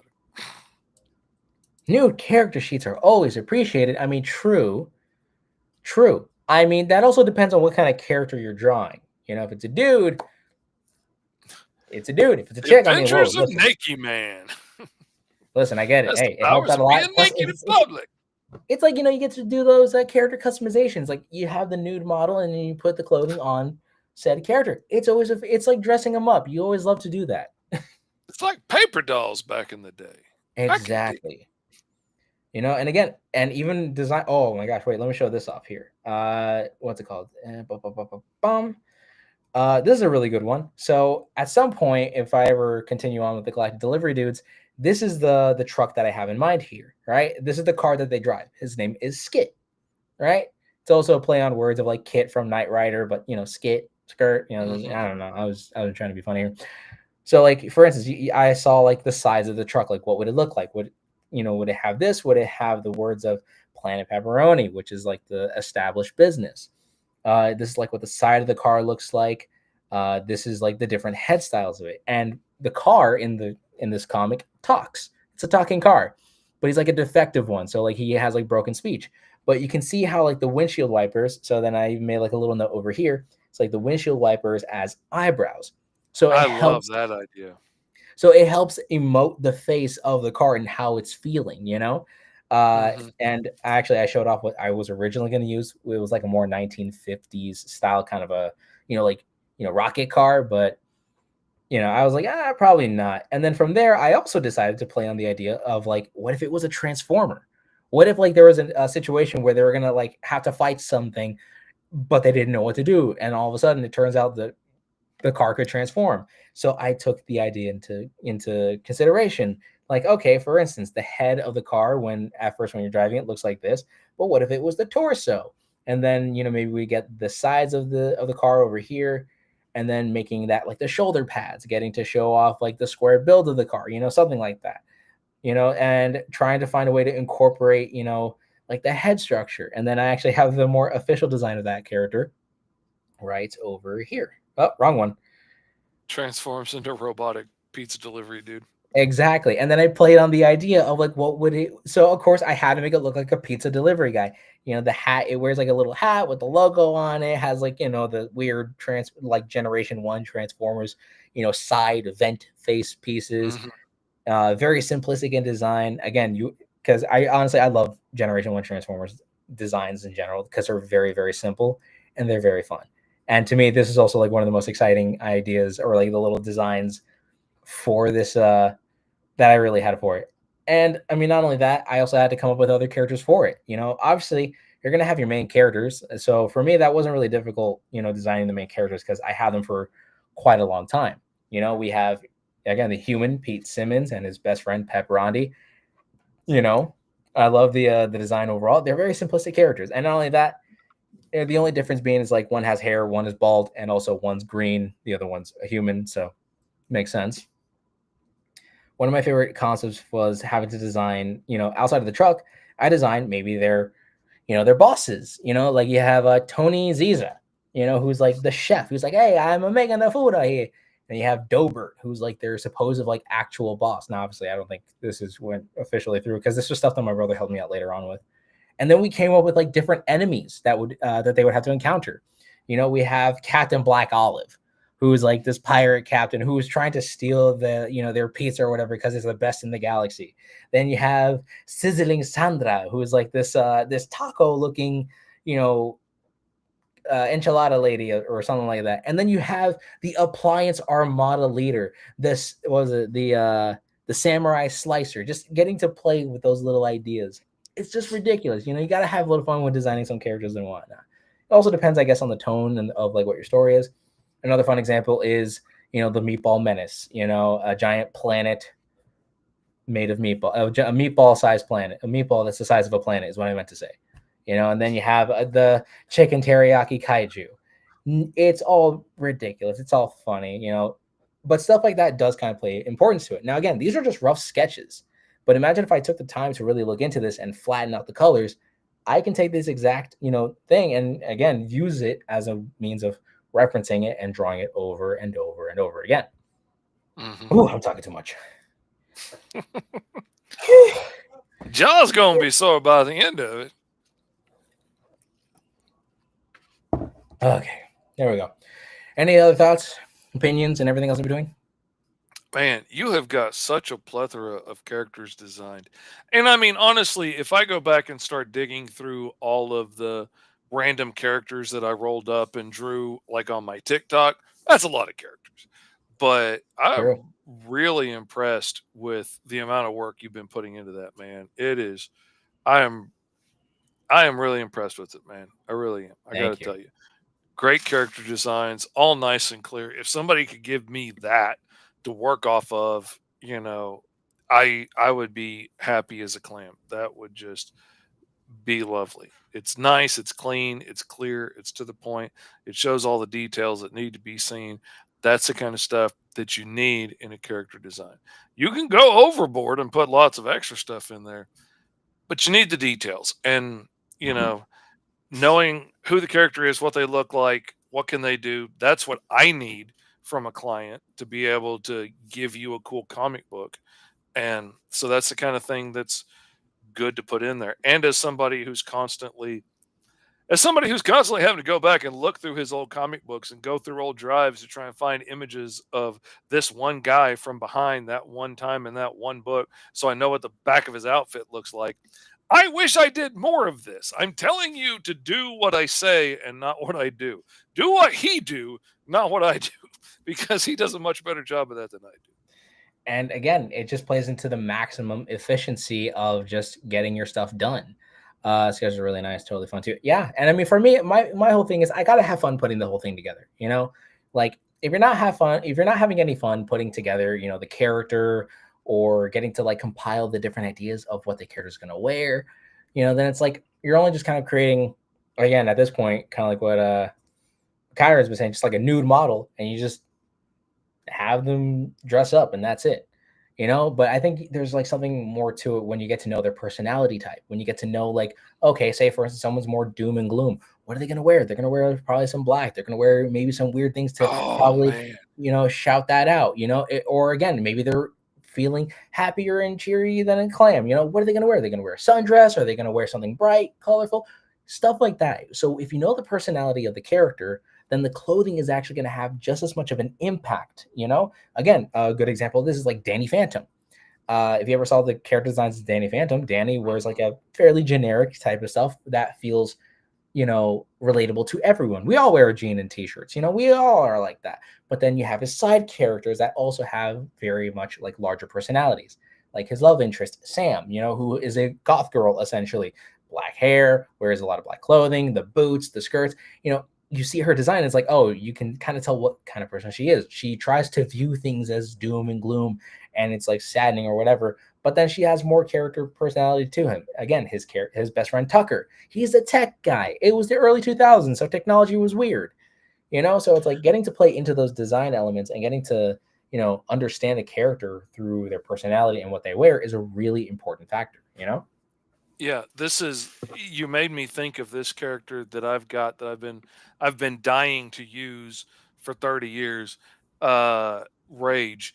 And she's a homeless teen. She's got this ability. She is an exopath. So whatever she feels, she can make everybody else feel. So when Mm. she's upset, she makes everybody else upset. When she's, crying, she can make everybody else cry.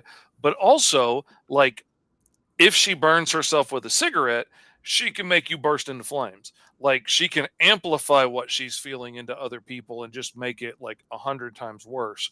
And she's also dealing with, feeling the feedback of everybody else's emotions. So she's on the run from her family and everybody else around her. She doesn't know how to control these powers very well. And when she gets scared, things go bad. If she gets hurt on the run, everybody around her is breaking legs and stuff. It's it's bad. So, you know, going into this like homeless teen kind of vibe, like her jeans are all tore up, her knees are all scraped up, her shoes are all jagged and old. She's wearing her late father's old military jacket that's Mm. way too big for her, and she has to roll the sleeves way up just to get her hands to come out of them. She's got multiple layers on of like sweatshirts and stuff to, because she's homeless and she's living outside. She's got a backpack on her back to carry her stuff around in. Like, all of that goes to tell you right away, a lot about this character, including down to the little pink barrettes in her hair, which tell you that, she's still a little bit girly. Like, she doesn't she's not here because she wants to be. She's not in this situation because she wants to be. It's all She never asked to be a genome with these kind of powers. And Mm. but that tells you a lot really quickly about who she is and what's going on in her life. And I dig that you reminded me of that as you were talking about like moody and dark and whatnot. That reads really quickly. And lets you know what kind of character that is. I Yeah, hope some of this stuff has been helpful for everybody watching. And thank you so much to Arthur and Philip and Little Guard Silva and Mr. Midlife and AtVab Animates and let's see. Oh, Croc Boys, thank you for dropping in. Thank you to everybody who's been in the comments hanging out with us. I really appreciate it. It's been a whole lot of fun. We're it's going to been a be blast. here every Wednesday for the foreseeable future. So tune in, hang out with us. We're going to be drawing, we're going to be working on projects, we're going to be talking and sharing. Lots of live streaming and drawing. So, and two really cool artists to get to work with. We've also been talking about doing a bit where we come up with new characters and roll up some new powers and see what we get and see what either one of us can come up with those powers, and maybe some other artist friends that we invite to come on with us and hang out, see what we come up with. Because I know he's going to come up with something way weirder and different than my weird thing I'm going to come up with.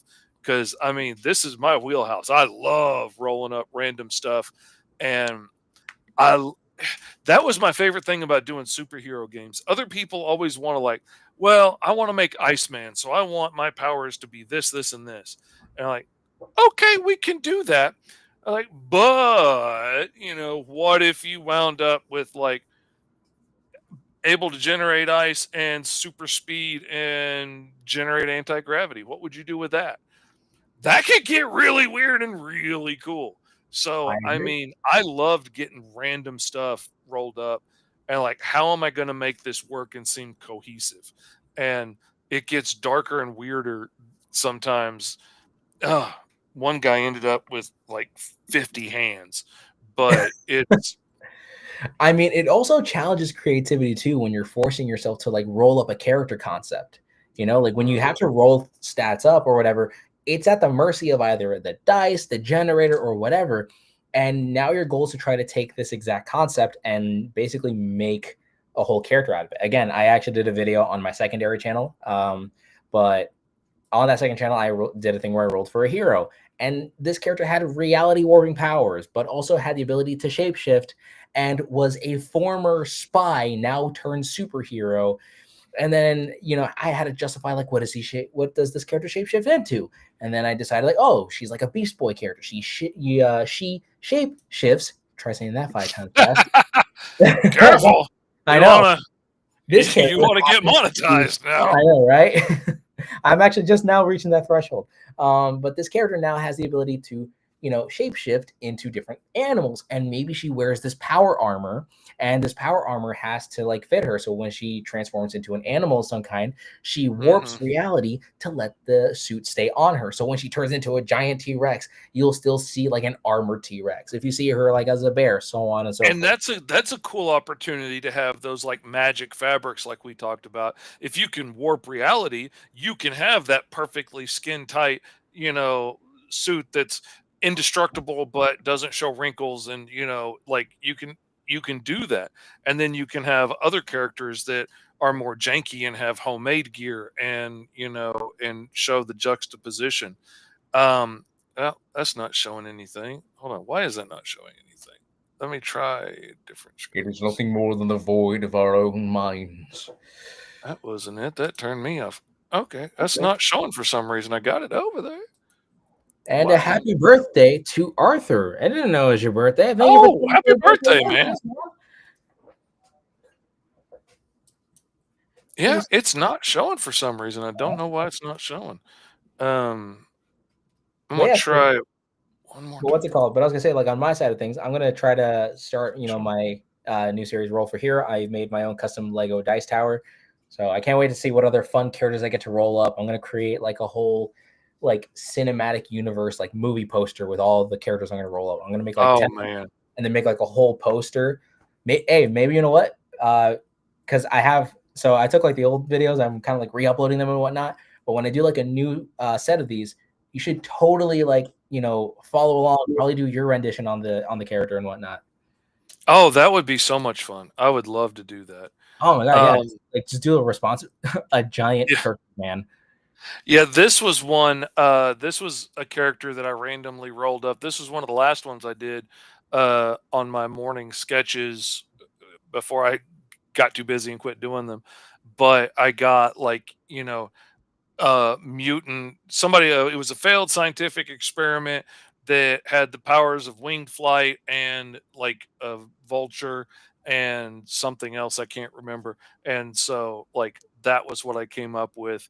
And he needed this tech to keep him alive, if I remember Mm. correctly, from it. And let's see, this one was one that I randomly rolled up and ended up naming her Hornet. And she's got super speed and tech skills and all of this stuff. And I see her as like one of those street level characters that's, running around in the subways and the back alleys and stuff, kicking people's butt. And everybody kind of thinks she's a bad guy, and she might be a little on the edge, and like knows a lot of bad guys and stuff. But when you're living down on street level, that happens. This was one of the weirdest kids that I rolled up. And he was like super smart and all this stuff, and able to control other tech, and had all these tech based abilities and stuff. So I ended up coming up with this like kid that has this big giant brain and uses this joystick that he built to just control freaking everything. And Wait a minute, and he's that just a reminds menace to me. society. Wait a uh minute. Well, that reminded me of a character I made not too a while ago. Oh, where is he? Where is he? He's here somewhere. Oh, I gotta find it. I gotta find it because that character specifically reminded me of this one villain I made. Oh, I found him. Oh, I found him. Okay, I gotta show this guy off. This dude is gonna be hysterical to show off. Give me a second here. And to be this honest, one, I rolled up like I think I rolled up like a biblically accurate angel that got its power from technology, I believe is what I got, and had gravity manipulation powers.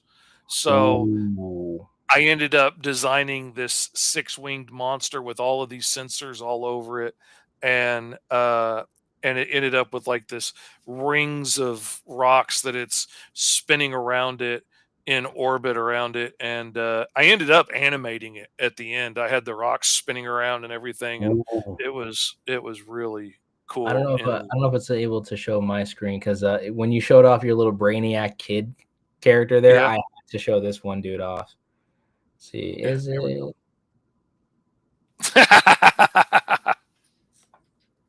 Oh my god! So I thought of like, oh, this is so funny because at some point I want to make a story where the unbeatables have to like fight off basically an incel kid who got Mhm. himself a like who somehow apprehended a dark tome of like black magic or whatever and ends up using it to warp reality to start making it look like his Dungeons and Dragons campaign. And but in this case it's called Mazes and Monsters. So now the unbeatables now had to like play the game in a way, and they were trying to play as like their D&D accurate classes, and they're trying to save basically one of their teammates because he's an incel like kid, and he's like, oh my god, I like this character, I like this one, I'm gonna make sure I have her for myself, like that kind of a Mhm. mindset. So Oh yeah. when I saw the Brainiac kid, I instantly thought of this one. So his name is Maze Master. He's just this again. Look at him. He looks like one of their painful, like basement dwelling nerds in the '80s. Yeah. Oh yeah. I've played in his game once or twice, and then Oh I no. left because yeah. Nope, not for me. That's one reason that there's never romantic situations in my games when Mm. it's a table of all dudes sitting around. Like, nope, nope, nope, nope, no. We're not going down this road. We're not. Nope, nope. Ain't happening. Not at Fishy's table. You can go play that somewhere else. Actually, at my table, it's mostly all women. So either way, they're gonna get into the romance somehow. I'm like, oh yes, I introduced generic buff orc man number 5. They're like, How you doing? listen, I have an entire campaign that I ran. I called it the Pirates of Sweet Tooth Island. It was basically a candy pirate, fantasy dating simulator because that was the one and only game that I actually played through and through, and that's what it basically became over time. And till this day, I actually even have a art of said characters in that game. Where are they at? I know they're here somewhere. Where are they? Man, you have too many piles of everything else in between, and then you got to figure out where everything is. All right, that's not the Oh, one. I'm telling you, man. All right, here we go. This is just so I can show off my fiance's character. This is her character, who is a elven rogue by the name of Lemon Pez. Hey, And Elvin fiance. hey, elven fiance. So this character is like a typical rogue, like an archer. Again, this could also play into the playing into today's lesson of like doing fun little character models and whatnot. And again, you get to see the Mhm. attitude of said character. Also, the funny part was it was a candy themed campaign. So if you actually look at her earrings, they look like actual like Pez candies. So that was actually like a little fun bit. And I even did that with some of the arrows too. Again, playing into that, candy Oh man. aesthetic of it. Oh man, I would hate to get hit with a Jolly Rancher arrow. Oh No, my god, that would listen, hurt. no, she had citric acid. What's it called? She had citric acid knives. So they look like just random, like standard run of the mill like knives, but at the end of them, they look like they had like little lemons and like little glass lemons that was filled with like citric acid. So if she actually, cut someone up, she was able to deal acid damage as well. So again, those are just fun little bits here and there. Again, love talking tabletops stuff.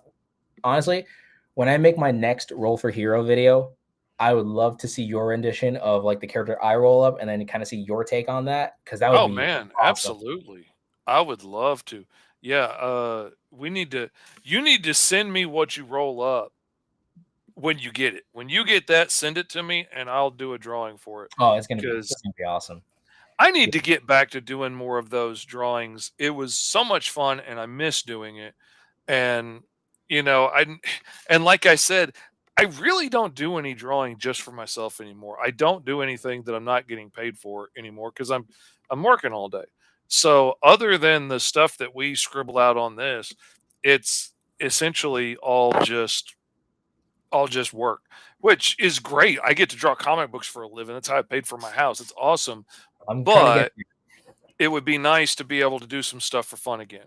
Even if that fun has the extra slight little edge of being intended to be stuff I can use on TikTok and Facebook videos and stuff and YouTube videos and get, more engagement. But to be able to do it for fun and do something that I enjoy. I like being able to make up weird characters and stuff. And it's okay if they've got spiked tentacles coming out of them all over the place. If that's what we rolled up, that's what we exactly. rolled up. Don't we love that? I mean, plus it challenges the creativity. It challenges you to try to make something cohesive. Either you Mhm. play into the wackiness or you try to make it as realistic as possible. That is the beauty of character creation. That's the beautiful of creature design. That could be an entire video in and of itself on designing Oh creatures. man. And so many of the characters that ended up like in Green Zone are characters that I rolled up on that in the morning. I'm trying to see if I can get to some of that. I don't think I can from this computer. Uh, but like I rolled up one character, one of the first ones I rolled up that got me like, you know, over 20,000 views was Johnny the Vault. And it was this dude that had magic tattoos and matter absorption and uh, generate tech, I think was what I rolled up. And so I came up with this dude that could absorb materials and they would turn into these tattoos on his body where they were basically stored and he got like bigger and fatter as he went. And got heavier and heavier as he absorbed this mass. And then when he needed it, he could, hit the tattoo and generate whatever it was that was stored in his body. So he made a really great way to haul weapons and gold and money and, whatever you needed. Doesn't work real well with organic things. You don't want him, he absorbs somebody, they're not coming out the same. You don't want to do that. But as far as inorganic, like a stack of guns or bombs or stuff like that. So I ended up making this big sheet of all of his tattoos so I'd remember where everything was on him because my OCD, I got to keep it consistent. And so, like, he's got several pairs of handcuffs around his wrists tattooed in where cops handcuffed him and then he just absorbed them and took off. And he's got like stacks of gold bars and sticks of dynamite and stuff all over his body. And it was a really weird character. He ended up becoming one of the enforcers of the lower eights, the gang that rules Virgil's block in Green Zone. And then I came up with this weird character. I rolled up sound manipulation and multiple arms. And I came up with this four-armed girl. And the more I looked into sound manipulation, I realized it wasn't just like having a sonic scream. It was that you could take sounds and bend them and change them and use them as a weapon. And it was like being a sound bender, like Hmm. I'm taking the noise from around me and I'm going to spin that and focus it and I'm going to shoot that back at you as a weapon. And Great. you could like tell where things are and how far away they were and how big they were with echolocation, and you could feel the vibrations in the air and all this stuff. And it hit me, with these four hands she could like feel the vibrations in the air. And then I was like, you know what, she's deaf, she can't even hear this stuff, but she can feel it with her hands, and she can manipulate sounds and use it as a weapon. But she can also use her hands to like sense where people are talking. And in issue 3, I think it's issue 3. No, it's issue 2. In issue 2, she uses it to find a guy that's hiding in a pocket dimension who's not even in this reality, but he can't get his girlfriend to shut up, who's hiding in there with him. And she just keeps talking. And Racket's like, okay, I hear his girlfriend. I hear her. All right, there she is. They're right there, and she's using sign language the whole time, which Mm. is easier with four hands because I can get at least two words out. But like she's over there, and then they had a character that could travel between dimensions, and she zips through and grabs the girlfriend, and has a knife to her throat, and they're like, "All right, Artie, come out, or we're fixing to kill the girl," and and nothing. And that was my favorite part in the whole book. And then the girlfriend starts yelling at Marty like, "Marty Aloysius, don't you better get out here right now!" and and Carlos is just dying laughing like, "I can't believe it!" Like, all right, kill her. I guess we go to Artie's mom's house next. And then he comes out and is like, "No, no, no, you leave my mom out of this." So now he's got his girlfriend yelling at him. He's got this gangster wanting to kill him. Oh my God. It was great. But like, it was such a weird character I rolled up. And she became one of the coolest characters in the book. And when I added her to the book, I'd already made her Filipino because my kids are Filipino. And I wanted to add a Filipino character. Then I was like, well, I was already thinking about making the leader of this gang Filipinos, so they could be cousins. And if they grew up together, then he knows sign language. And now all of a sudden, the gang has this silent language they can use from a distance without phones, without anything that can be tapped, and can talk to each other back and forth. And that suddenly gets really dangerous and like led to all kinds of cool other things. And I love it. And it was just a random rolled up But character. but again, I was gonna say, all tying into the fact that you just randomly put up an entire character out of a list of random things, and now it became like one of the most integral ideas and one of the most integral characters within at least one of many of your Hmm. books. Oh yeah. Again, and I feel like that's something really interesting. And honestly, that is something that I would love to do. Like, a part of me wants to just do like an entire thing where like once a month I'll make like a book of like, all right, let's just take the dice, roll a character, and then we'll make a book about, oh, we have Captain Fartman or whatever, and we're going to create an entire story centered around Captain You Fartman. know, we can make a whole chart of different things, different types of struggles and things that he goes in and roll up a random bad guy. And that could be pretty freaking interesting. And we could actually like roll for what happens page to page too. Okay, Like, but you see how cool that becomes now, and at this point, does he it's win? Does he lose? Does he get beaten up? Does he fail? Oh my God, rolling a one is my favorite thing out of a role playing game.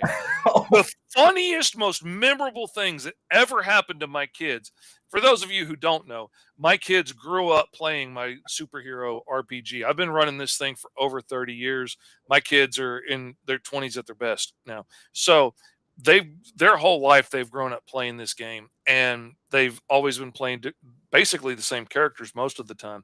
The most memorable stories we have are like when they rolled a one.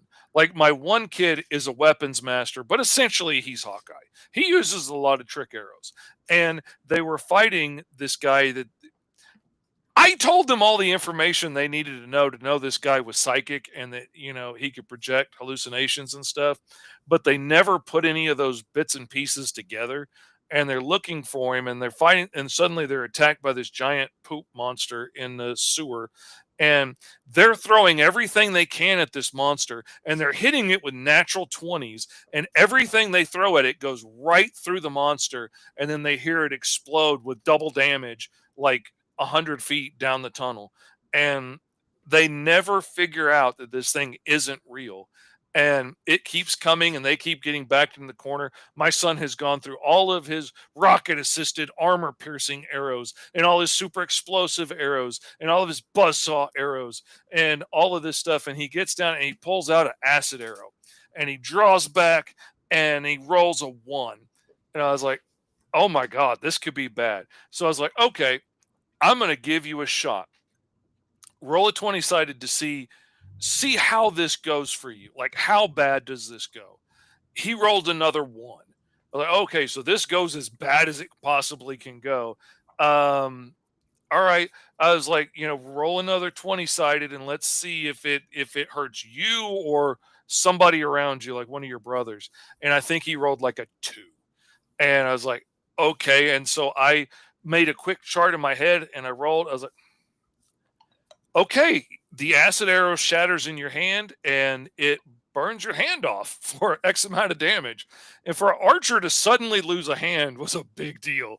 And so for the rest of that mission, like they doctor his hand and he's just like chunking arrows at things and stuff because, he can't use the bow anymore. And now he has a cybernetic hand that can also turn into a little crossbow in a pinch. But they also like using EMPs, so he loses the use of that hand so freaking often because they always are like, almost set off an EMP, not thinking that half of them are cyborgs and bionic and stuff. I was like, okay, it goes off, your leg doesn't work, Bear shuts down entirely because he's an AI, and your hand doesn't work. What are you going to do? And I'm like, oh, yeah, I forgot.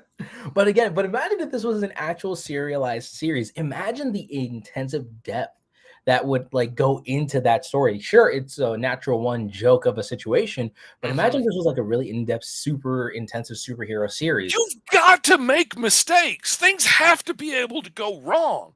Like, at one time he was fighting like a super archer that was a little bit better than him in every way. Like, what if you're pulling back that explosive arrow and somebody else shoots it on the tip while you're drawing back? Like, I mean, that could be game over right there. Exactly. And I mean, that's also the joy of creating comics. Man, we've been almost at this for 2 whole hours. But I mean, I know. Like, I'm just so hyped up talking about this. This is a lot of fun. But it's like, but the crew's still rocking with us, so we're good. Hey, we rocking with everybody. I mean, we've increased in viewership as of this part of it. But when you really think about it, telling all of these like awesome stories, you have to let the characters go through mistakes. Now, here's the thing: don't pull a Spider-Man. Don't pull a Spider-Man. All right, Spider-Man in current continuity is so screwed up right now. He cannot he can't afford rent. He can't even stay with Mary Jane because he has to have like 14 different love interests, and he can't even hold a single relationship with any of them. Sold his freaking relationship to the devil. Like, come on.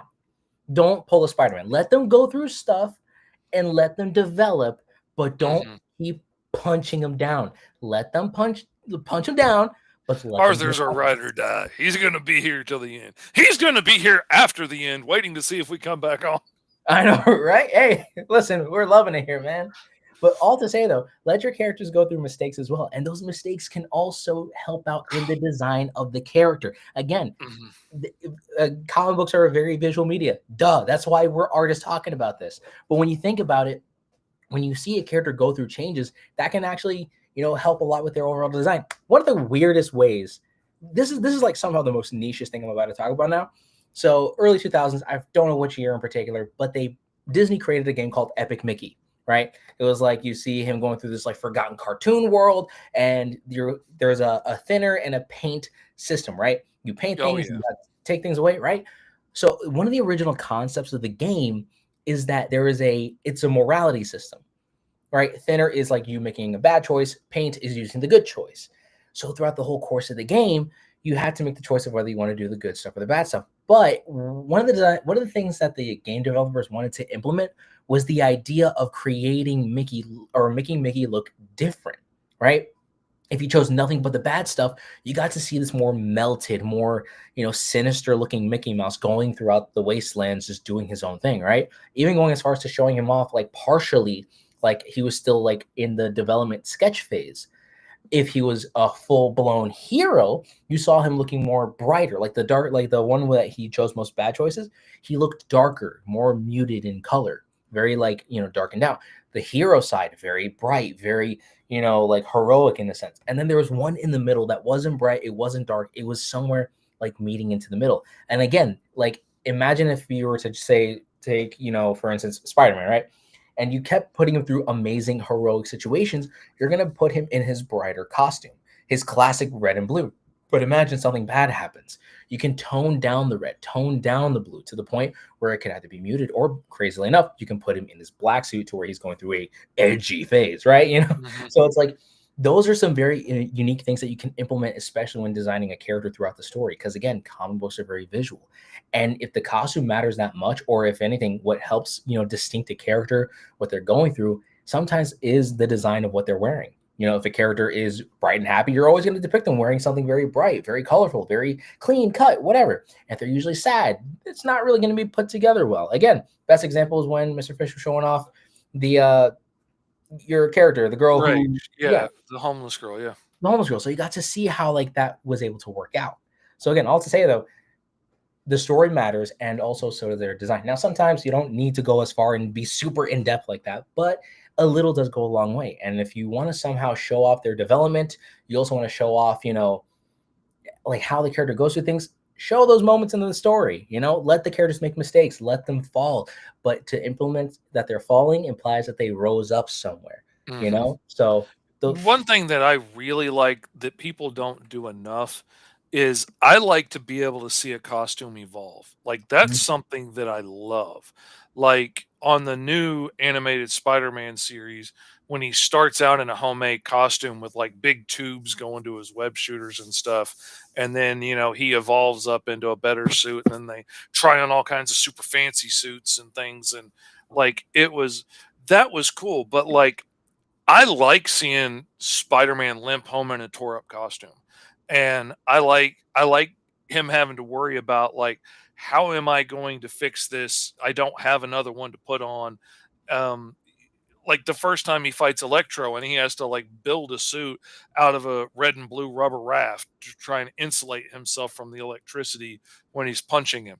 Like that was neat trying to see him come up with that. I like but the fact is, he's still in basically the same red and blue suit he started out with, unless it's like, Iron Spider or something at yeah. sometimes. But like, I like to see characters evolve. Like, if you've been through enough scrapes, I would probably start putting some armor on that a little bit anyway, like on the points that are going to stick out. Like, I like redesigning mainstream characters. My kids always loved me asking me, like, what would the Flash look like if you designed him, or Superman, or whatever. And I would do my rendition of how I would have designed that character if it was me. My Batman was crazy looking. Um, but like if I'm gonna do the Flash, like I'm thinking, man, I want metal bracers and stuff on my arms. I want metal protection on my shins and my knees. So if I clip something as I'm running, I'm not just gonna break my arm. And I want freaking like I want rocket fist style knuckles on my gloves so I can be like a jackhammer and just like without using my actual flesh and blood knuckles that are going to get smashed up and die. Like I've Mm. got a face shield, I've got a protector, for wind and gas attacks and stuff. Like And I'm thinking all this stuff. I'm thinking Road Rash through. He's in like a leathery suit to protect him. I mean, again, that's actually not even a bad idea. Again, having this conversation reminded me of Ruben Draws. Ruben Perez, he's an amazing artist on Instagram and on TikTok. And I remember mentioning how like he did his own take on some like very unique DC characters. He did his own take on Superman, and he made his suit look like it was actually made by his mother. You saw the little Mhm. stitch marks, you saw the weird underwear, you saw him wearing like wrestler style boots that go all the way up to the freaking to the freaking shins and whatnot. And he even redesigned, Bulldog and some other very niche character that I'm not very familiar with. But again, to see how like you would take those characters and then redesign them, or like putting them through a different circumstance, and that would have to force the design to change. That's just really like a really interesting way. It's like again, like getting to see the suit progress. Like I honestly, trust me, if you saw half of the suit designs I'd done for my character Powerful before I got to where I'm at now, oh my gosh, that is just insanity. I might even have to make that like a flashback thing just so that I can get whatever suits I can remember, just to like Oh man. that's I just like, wish I had my artwork from like high school back, because like the stuff I did in junior high and middle school was all such crappy ripoffs of other people's stuff. right. Like I had ripoffs of Iceman and Firestar and Spider-Man and the Hulk, and like I had a ripoff of everybody. And I thought I was coming up with so many characters. I was literally just ripping off everything I saw. And I mean, that's basically the gimmick of my YouTube channel right now. I just take public domain characters and I either make a Marvel or DC equivalent of it. If you guys check out my mhm. current channel, which is actually the same name right over here, if you see this exact channel name, I basically And have it's linked in the comments below, in the description below, by the way. It is linked. And thank you. And this, it's not your along real, with it's my actually now this channel proper because now I'm actually monetized now. It's great.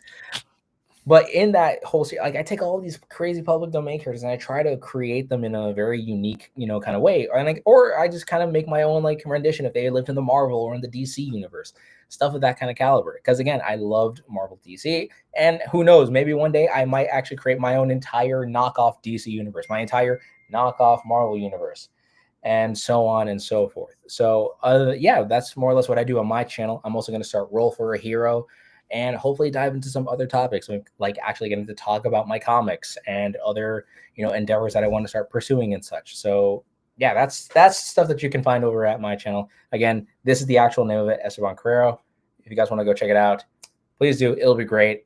We try to have as much fun as we can, and of course, we create art that inspires all. But hopefully, that art inspires more from y'all. It is always a good time on your channel. I always enjoy your videos. And if you liked this stuff, if you liked what we were talking about, you can go check out gomrfish.com, and that will take you to the live campaign for Alice Lost in Wonderland that's live right now. We're at like 56% of goal. It's going great. There's all kinds of awesome swag you can get.